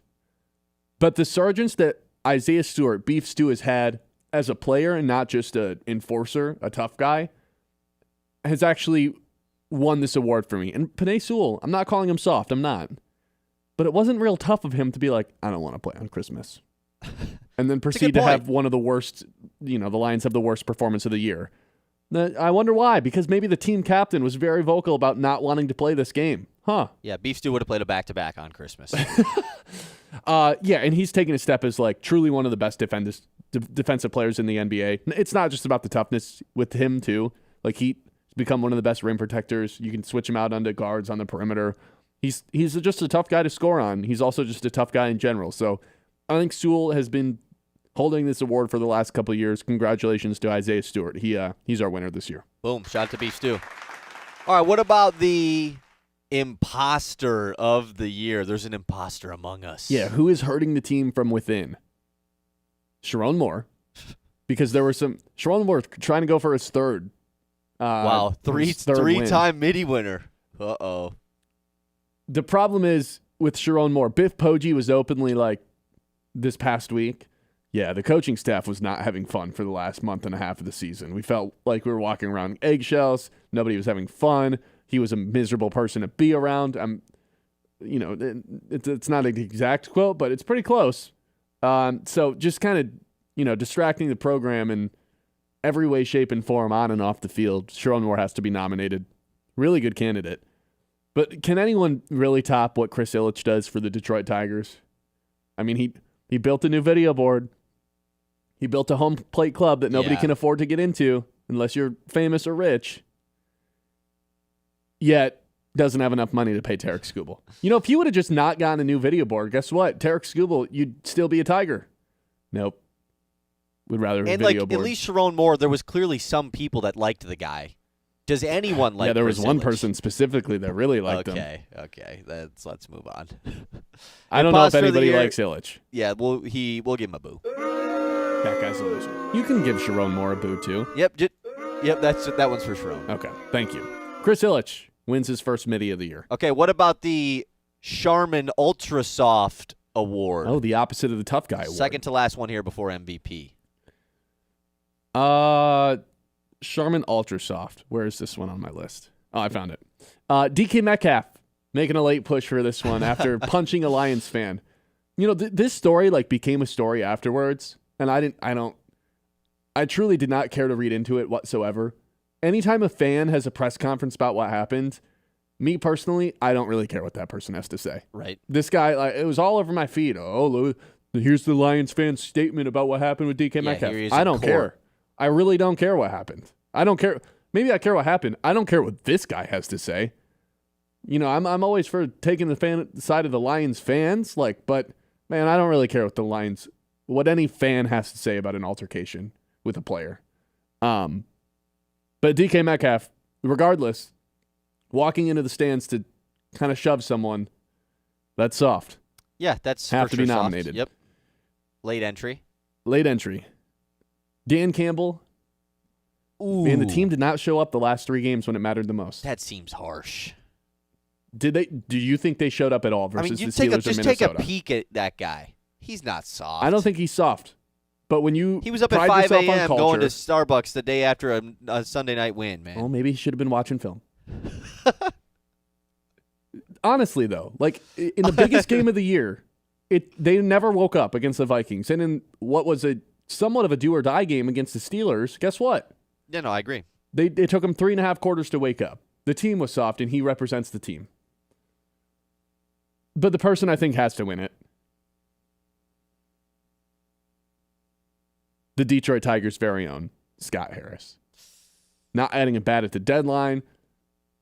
Anytime someone questioned whether or not anytime someone questioned why they're not adding pieces, why on earth would we want to block any of our young guys? Wait. You know, Kevin McGonigal's going to win the MVP of the High A League. That won't help us win a World Series. You idiot. We have what's the Anderson kid's name? The dude they wouldn't trade. Oh, Max Anderson? Yeah, we have Max Anderson. Why the hell would we trade for a superstar bat when we have Max Anderson? Dummies. Yeah, he wins the Charmin Ultra Soft Award. Yeah. No applause for him. All right, last one. Most stressful moment of the year. Oh, man, there were some good ones. Can I just say the entirety of the Pistons playoff series against the Knicks? Yeah, I think honestly. I don't know if I don't know what else happened. That so stressful. I don't really know what else was going on that 2-week stretch, because I was just I think that's the only thing that consumed my brain for a couple of weeks here. It was the only thing I could think about. So that one has to be nominated. I thought my head was going to explode in Game 3, truly, just an unreal atmosphere. Michigan State versus Auburn. Man, they were close. Yeah, they really were. It was really stressful. I didn't enjoy that. Lions versus Packers Thanksgiving game. Didn't enjoy that either. Sneaky one here that maybe gotten forgotten, but Michigan versus Maryland, the semifinal of the Big Ten Championship tournament. Crazy game. Really crazy game. You're right. Yeah. That's the Trey Donaldson game. Buzzer beater game, yeah. But I think this one has to win. Tigers Game 5 versus Seattle. 14 innings. And you just knew. At some point in the 11th inning. What was the inning where they got their runners on second and third? And every inning. Yeah. Well, the part that made it the most stressful was Seattle would start the inning off with 2 guys on every inning. Every time it was they'd get out of it. Every time Seattle would Seattle's going to win now. It's over. And then the Tigers got out of it, and it was so stressful. And they went to commercial break, and you were just like, please be done. Yeah. And then they'd go up and strike out 3 times. It was great. It was really fun. Not at all. That one has to win to me. Yeah, any pushback? And that might be the most stressful moment of the decade. Yeah. Just brutal stuff, man. So late. That's not more stressful than the second half of the NFC Championship, is it? I don't think so. I don't think so. Jared says most stressful moment any Lions offensive drive this past month. No, those don't qualify because they all lasted 3 minutes. Yeah, in real time, not game clock time. They lasted like 40 seconds in game clock time. Too short to be that stressful. That's a good one though, Jared. 989-837-6125. Here's what we got next. Our first team, all Detroit, 4 spots dedicated to it, and our MVP will award those when we come back. It's the Ben Bosscher Show. The Mitty's 2025 award ceremony here on The Mitt. The Ben Bosscher Show, built by Bresky Siding and Building Repair on 100.9 The Mid. Isaiah, how did you get all wet? I was playing in the rain. Son, you're in the house. It's not raining inside. Or is it? Yeah, it's in the kitchen. What? Oh no, the roof has a leak. Leak?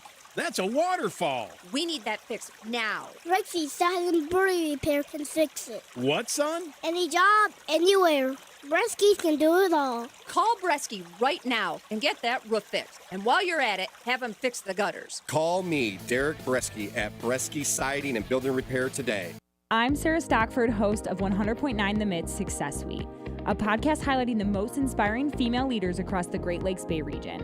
This month, we spoke with Sharon Mortensen, President and CEO of the Midland Area Community Foundation. It's a group of people that come together to learn about and to provide input on things happening in our community. So our next upcoming time that we're together, we're talking about law enforcement. We're going to have our prosecutor and our sheriff and our police chief talking about what they're doing and then getting input from the group. So that's a wonderful way for people to come and learn and share their ideas. We've also partnered with the Midland Business Alliance on the My Pros Community Crowd Fund, which started, goodness now, I think it's been probably 4 years. Listen to the full episode on YouTube at 100.9 The Mitt. Subscribe and hit the notification button to be alerted when new episodes drop. That's Success Suite with Sarah Stockford.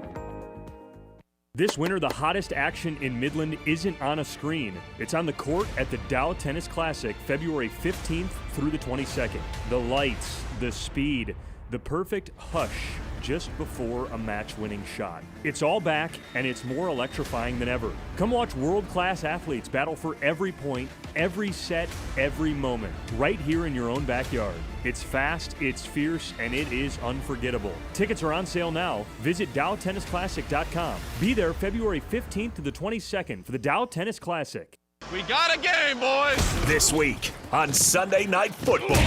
The final game of the 2025 NFL regular season is a winner-take-all match. The Steelers and Ravens battle it out to win the AFC North. Winner gets a home playoff game, and the loser is headed for some awkward offseason conversations. Coverage at 7:30 Sunday night, presented by Ace Hardware, downtown Midland. Don't miss a moment right here on Sports Radio 100.9 The Mitt. I'm Ben Bosscher, and here's what I think. I think the Pistons are real contenders to win the Eastern Conference if they make a trade and are going to be the third 60-win team in franchise history. I think the inevitable collision between Dusty May, Tom Izzo, Michigan, and Michigan State is going to be one of the most epic clashes we see in college basketball all season long. I think if the Tigers decide to trade Tarek Skubal, I'm not going to be a fan of them anymore. And I think if you agree or disagree with anything I just said, you should tune into the Ben Bosscher Show weekdays from 9 to noon on 100.9 The Mitt. Have you noticed bad behavior has become normalized at interscholastic athletic events? Some fans seem angry. They lack civility toward one another. Some even get aggressive and unruly. Time out! What is going on? This has to stop. Let's not forget, school sports aren't just about winning. And they're definitely not an excuse to take your frustrations out on the official or the opponent. They're about teaching lessons like perseverance, respect, and empathy, so students can learn and grow as people, not just as players. We all have a role to play in setting a good example for our students and teaching them these important values. So fans, it's time to step up your game and behave positively at interscholastic athletic events in Michigan. This message presented by the MHSAA and the Michigan Interscholastic Athletic Administrators Association. The Ben Bosscher Show, built by Bresky Siding and Building Repair on 100.9 The Mid.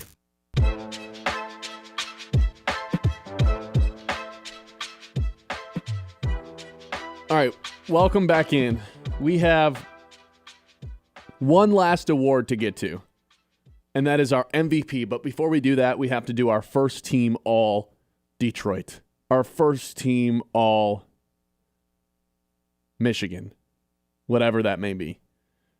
I think I have 3 guys locked up. And this is a four spot roster, right? 4-spot roster. You don't have to include every sport if you don't want to. I've got 4 guys locked up. Okay? I've got Tarek Skubal, Cade Cunningham, who hasn't really been mentioned today, shockingly. I've got Jack Campbell. And again, this entire award ceremony was made up just so I could talk about Jack Campbell and how awesome he is. Seems fair. Best player on the Lions this year, without a doubt, correct? Any pushback on that? Ooh, I have some pushback on that, without a doubt. Yeah. On the entire team? Yeah. I think Gibbs, totally was probably, right, in the conversation. Do you think Gibbs is going to be first team All-Pro? Because I put my life on the line that Jack Campbell's going to be.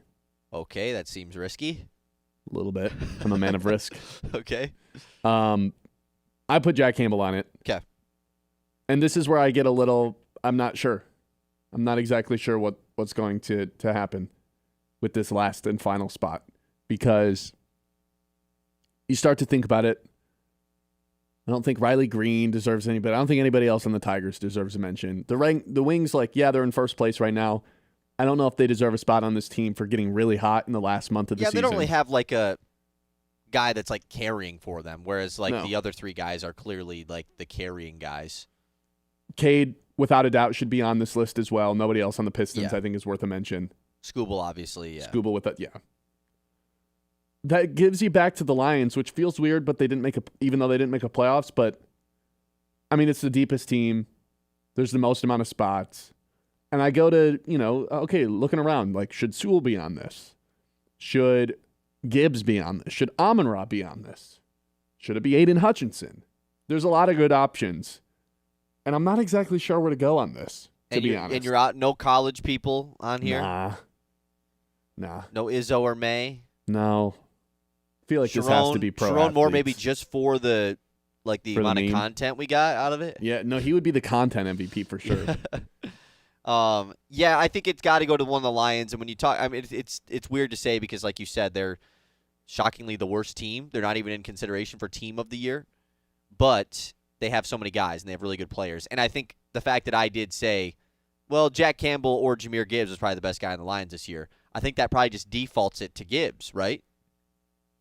The problem I have with Gibbs is... We can't forget about how the entire season went.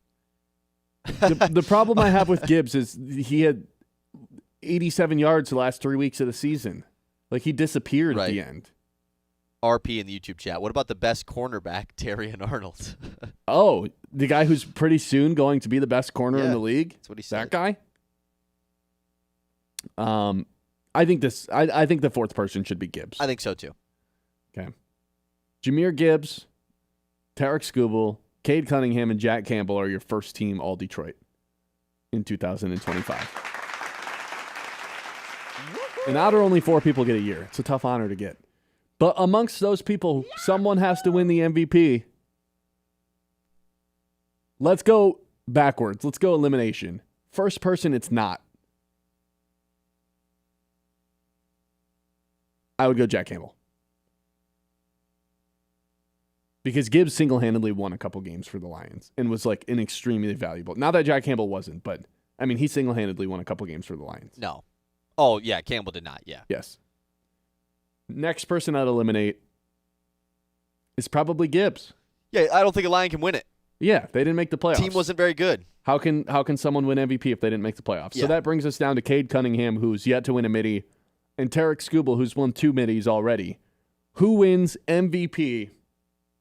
Man, as much as I would love to give it to Cade for an incredible season and the Pistons being the 1 seed, this has to go to the back-to-back Cy Young, who's led the league in ERA, who led the league in WHIP, who led the league in strikeouts per walk ratio, and won his back-to-back Cy Young in real life, which I think is enough to warrant a Mitty Award here in 2025. So congratulations to Tarek Skubal. If we did it last year, he would have won it too. Back-to-back Cy Young. He is the MVP of Detroit sports. Wow. Shout out to Skubal, man. Not only is he the MVP, 3-time Mitty Award winner this year as well. Yeah, because he had Performance of the Year. And Most Electric Pro Athlete. Give it up for Tarek Skubal, everybody. Will he win all these awards next year?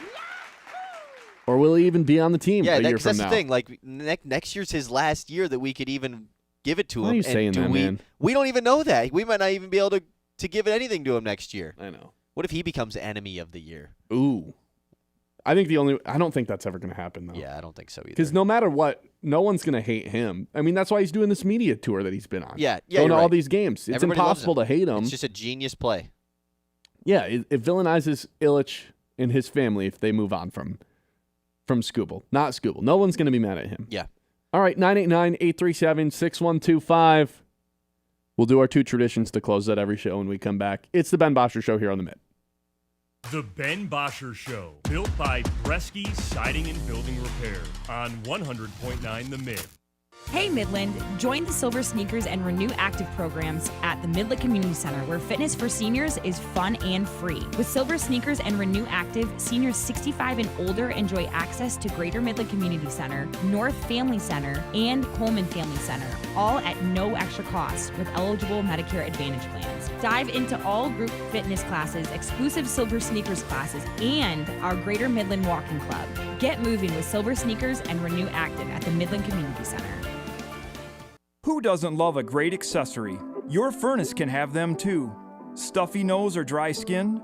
There's an accessory for that. A whole home humidifier. Allergies or dust driving you crazy? We've got an accessory for that too. A whole home air cleaner or purification system. Want added peace of mind for your family's safety? Yep, there's an accessory for that. A dependable CO monitor. At Answer Heating and Cooling, we have the answers to all of your indoor air quality needs. Give us a call or send us a request on our website. Need a unique, versatile space for your next event? From the moment you arrive at Dow Diamond, it's easy to see how it's more than just a baseball stadium. With private areas for groups as small as 30 to large-scale events for 300 plus, even full-service catering, Dow Diamond has you covered. From trade shows, corporate meetings and seminars to holiday parties, high school proms, and weddings, book Dow Diamond for your next event. Just call 989-837-2255 or visit dowdiamondevents.com. We got a game, boys! This week on Sunday Night Football. The final game of the 2025 NFL regular season is a winner-take-all match. The Steelers and Ravens battle it out to win the AFC North. Winner gets a home playoff game, and the loser is headed for some awkward offseason conversations. Coverage at 7:30 Sunday night, presented by Ace Hardware, downtown Midland. Don't miss a moment right here on Sports Radio 100.9 The Mid. I'm Ben Bosscher, and here's what I think. I think the Pistons are real contenders to win the Eastern Conference if they make a trade, and are going to be the third 60-win team in franchise history. I think the inevitable collision between Dusty May, Tom Izzo, Michigan, and Michigan State is going to be one of the most epic clashes we see in college basketball all season long. I think if the Tigers decide to trade Tarek Skubal, I'm not going to be a fan of them anymore. And I think if you agree or disagree with anything I just said, you should tune into the Ben Bosscher Show weekdays from 9 to noon on 100.9 The Mid. He got him! That's 3 of them! The Great Lakes Bay Region's home for Spartans basketball. MSU opens their 2026 in Lincoln, Nebraska. They toast the new year facing a team boasting an unbeaten record, the Nebraska Cornhuskers. Games Friday, coverage starting at 8, presented by Weiss Equipment. Every MSU game all season long. It's so fun to hear people chanting. Right here on Sports Radio 100.9. The Mid. The Mid. From the hometown heroes to the college legends to the pros on Sunday, 100.9 The Mid is your home for wall-to-wall play-by-play coverage. High school football, basketball, and hockey. Region champions for the first time in school history. Michigan State football and basketball. Touchdown, MSU! The NFL, Thursday, Sunday, and Monday night primetime games. And don't think we forgot about your hometown team. The Great Lakes Loons. That ball's over and out of here. 100.9 The Mid. They tell us we're more connected these days. We have cell phones, email, text messaging, yet we've never felt more disconnected from the people we care about the most. We need a place that's all about bringing us together. Say hello to the Great Lakes Bay region, where towns like Saginaw, Midland, Bay City, Birch Run, Chesaning, and Frankenmuth help us leave behind the overscheduled world we live in and visit a place we haven't seen in a while. One where the people make us feel right at home. And we remember just how bright our kids' eyes get, peeking through a riverboat railing, just to catch a glimpse of the wildlife. So let's go fishing, bird watching.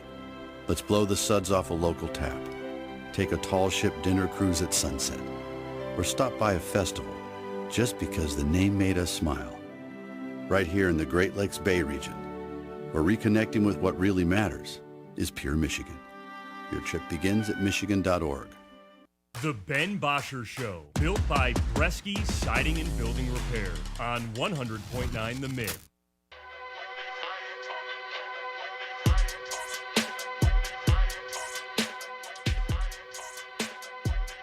All right, welcome into the Ben Bosscher Show. Hope everyone enjoyed the Middies. Hopefully they return in 2026.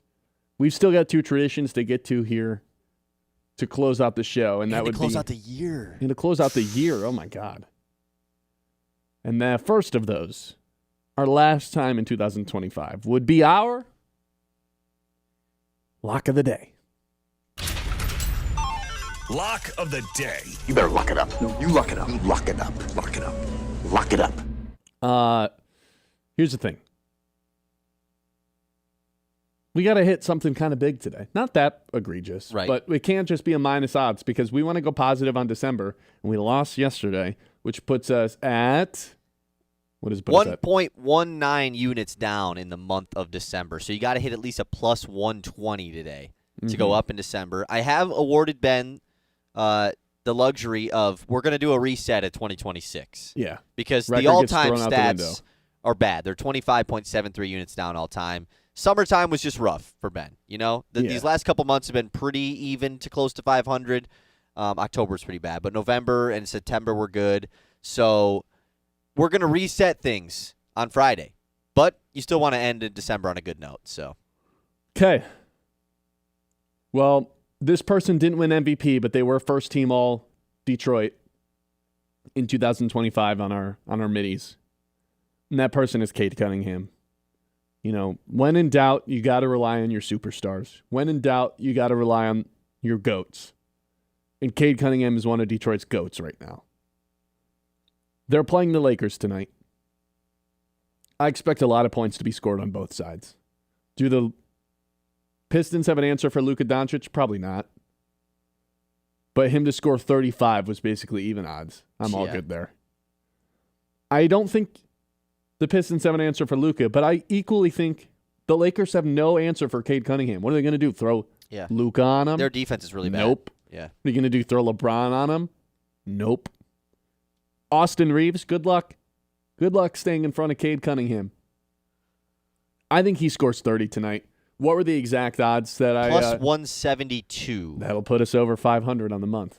Or at least over even odds. Yeah. Even we'll go positive on the month, I guess I should say. Yes, yep. So and I've it would got set Cade the tone Cunningham. right for 2026. And the Pistons have lost 2 straight games. They're not going to lose again, right? This is on national TV. 10:30 tip tonight, by the way. Staying up late back-to-back nights. Better than 11. I guess so. There are some games that start at 11 now these days. There's no way the Pistons lose 3 games in a row, right? They haven't done that all year.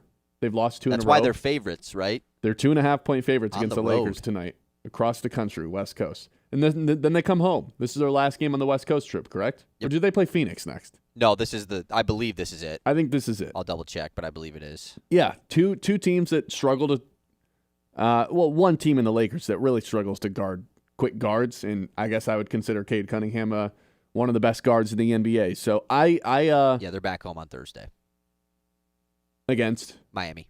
Yeah, I've got Cade Cunningham to score 30 tonight. His over/under is 27.5. I'm just going all the way up to 30. What's the difference between 28 and 30? Well, it's 2 points. I'm just going to go all the way. All right, I've got Cade Cunningham 30 points. That is our lock of the day. Lock of the day. You better lock it up. No, you lock it up. You lock it up. Lock it up. Lock it up. All right, our other tradition to close out each show is predicting what Colin Cowherd's going to open with. My turn to go first, right? Your turn to go first. I got a point yesterday. Brock Purdy led lead. 38-32 is the score. We won't be resetting this. This will be continuing. So Ben's got a pretty good hold on me right now with 6 points. Yeah, and I think I'm just going to go to the Rams on this one. Matt Stafford and the Rams choked away his MVP. What is going on with this team? This is not the right time that you want to start slipping, but they're going to get Devontae Adams back, so they should be fine. But you want to be playing your best ball in December, and that's not what the Rams are doing right now. Yeah, that's for sure going to be the lead. Am I allowed to do like a little bit that plays off of this and say Drake May is the MVP? Am I allowed to do that? Like because Stafford isn't the MVP, Drake May is going to be this is the youngest MVP since this, and he joins this group of guys as the MVPs and this and that. Yeah, you can do that. I don't think it's going to be the lead. Like, I was thinking maybe this Jokic injury, but, like, what's really there's really no, like, doesn't talk do about Jokic it. that much. Right. Jokic is boring. He is. He's really awesome for the basketball nerds, but he's boring. Yeah, unless it's, like, a huge game, that the Nuggets win or something. But, yeah, I'll go with that. Maybe it's Riley Leonard is starting over Phillip Rivers this week. I don't think so, but maybe. All right, that's our second tradition. Hey, man, New Year's Eve, overrated, underrated, or properly rated? I think it's properly rated. Properly rated, I don't think really? I don't know a single person that's like, New Year's Eve's my favorite holiday. Yeah, nobody. I don't think anybody thinks that. But I also like it's a good holiday to go out, have some drinks with your friends. You stay up a little bit later than normal. New Year's to me is like almost a lose-lose situation because no one really wants to do anything crazy, right? You're going to spend a ton of money if you go somewhere. It's one of the most expensive holidays there is. From a not like Christmas. I'm not counting that 'cause you're buying gifts for people. Like just from we're going out, you're going to spend a ton of money because cover fees are crazy. You're going to stand in line for a drink for 2 hours. You're probably not even going to get as many drinks as you want to. Or if you just stay home and don't do anything, then you're just like, you get FOMO. You're feeling weird. Yeah, you're like, it's New Year's and I'm not doing anything. Like then you kind of start to feel a little bit depressed. So it's just like either way, it's kind of a lose-lose. I still have fun, though. Like, so I'm not saying it's, like, the worst holiday ever. Like, I'll have a good time, whatever I do. But I think no matter what New Year's Eve, you can make it fun, whether you stay home and just hang out with some friends, stay home with the family, go out, have some drinks. Like, no matter what, you can make it a good time. Yeah. Which is why I think it's properly rated. Like, again, I don't know a single person that's like, New Year's Eve is my favorite holiday. I don't think anyone loves New Year's. And it's kind of a 2-day holiday, you know? It is a 2-day holiday. Because you get the New Year's Eve and the New Year's part of it. And New Year's Day is fun because no one's working. You just get to sit on your couch and watch college football the entire day. What's looming, though? The worst day of the entire year. The worst day of the year. January 2nd. January 2nd. And actually, technically not really January 2nd. I would just say the Monday after New Year's is the worst day ever. Yeah, we'll be doing a show. I doubt many people are working on it. Wait, we have MSU, Nebraska, Michigan, USC back-to-back on January 2nd? And we're doing our NFL spread picks. That sounds like an awesome day, actually. But the Monday, you're right, it's the Monday. The Monday after New Year's is, without a doubt, the worst day of the year. It's just the most depressing day of all time because I like to segment my year in like things that I can look forward to, things that are coming up that I can look forward to. And it's the longest stretch of not having anything, you know? You got something every weekend with the NFL playoffs. Lions aren't in it, man. Like, it just doesn't do it for me. Like, obviously I'm going to watch and I'm going to, but like. So what's the next thing? March Madness? No, I like the NFL playoffs more than March Madness. Even without the Lions? Yes. The NFL playoffs is the best. That's messed up. It's the best thing that we have. That's messed up. It is. It is. Not without the Lions. But yeah, February's kind of bland. February's meh. March for the most part is bland because the conference championship doesn't start till halfway through the month anyways. Yeah. And then once that's over, it's like, now we have a dull time in the sports calendar. It is, and it's a dull time in the regular calendar. Look outside. It's so gross out. Ew. Yeah. So that's why the Monday after New Year's worst day of the year, and so you know that's coming, and it's just like, oh, I'm already like preparing for that bad feeling. And you thought it was cold outside now? Just wait until the February, January winter storms hit. Those are the worst. When it's like, I mean, exactly how it's been this week, basically. Yeah. The last couple days, every day for a month. Ugh. Like, is New Year's a top 5 holiday? No way, right? It might be like 5th. Thanksgiving, Christmas, 4th of July, unanimous top 3. Sure. I think I'd go New Year's Day. I Might like be Memorial 4th. Day more. It comes Just at a 'cause peak it's time summer? of the year. It's like the start of summer. It's like the perfect time where, it's a 3-day weekend, and it's just starting to get nice out. This is awesome. Yeah, but it's more so a day off than it is a holiday. So in is every in my holiday. mind. Yeah, but no. So is New Year's. Like, I'm not. Who? I don't know. The on college New Year's, football bowl game combined with Sure. go have some fun the night before. But my thing is, like, who on New Year's is actually, like, celebrating, like, it's the new year. It's 2026. A lot of I'm people. so excited for that. I'm gonna write down all my goals. Like, I don't know. I'm not, like, actually celebrating the new year. You know what I'm not looking forward to? The Monday. When I say new year, new me, what, to start the show on Friday? No, the other thing that sucks about the Monday after New Year's is, man, gym, whatever gym yeah. you go Yeah, the to gym- is the going gym's to gonna be suck. swamped. I might actually take a break from the gym the first 2 weeks of the year to let all the people who filter They'll out. weed out by then, yeah. Yeah. So you're going opposite of New Year's resolution. Yeah, I'm going to go to the gym less and Yes. wait until all the new people filter out so it's less busy. You're also you're out on New Year's resolutions, right? Isn't that your take? No, I like New Year's I resolutions. thought you were completely out on them. No. I like writing down goals. I think it's important to have goals. New Year's resolution, do this more, do that more. I guess I don't do as much, Those but are goals. Yeah, but I need an objective when I'm writing down Right. goals. I need to accomplish this number. Something that you can actually check. Work towards. Do something more. I don't know if that counts as a goal in my mind or a resolution in that mind. Because how do you measure yourself or live up to the expectation? Anyway, we will see you on Friday. Should be a fun show. Happy New Year.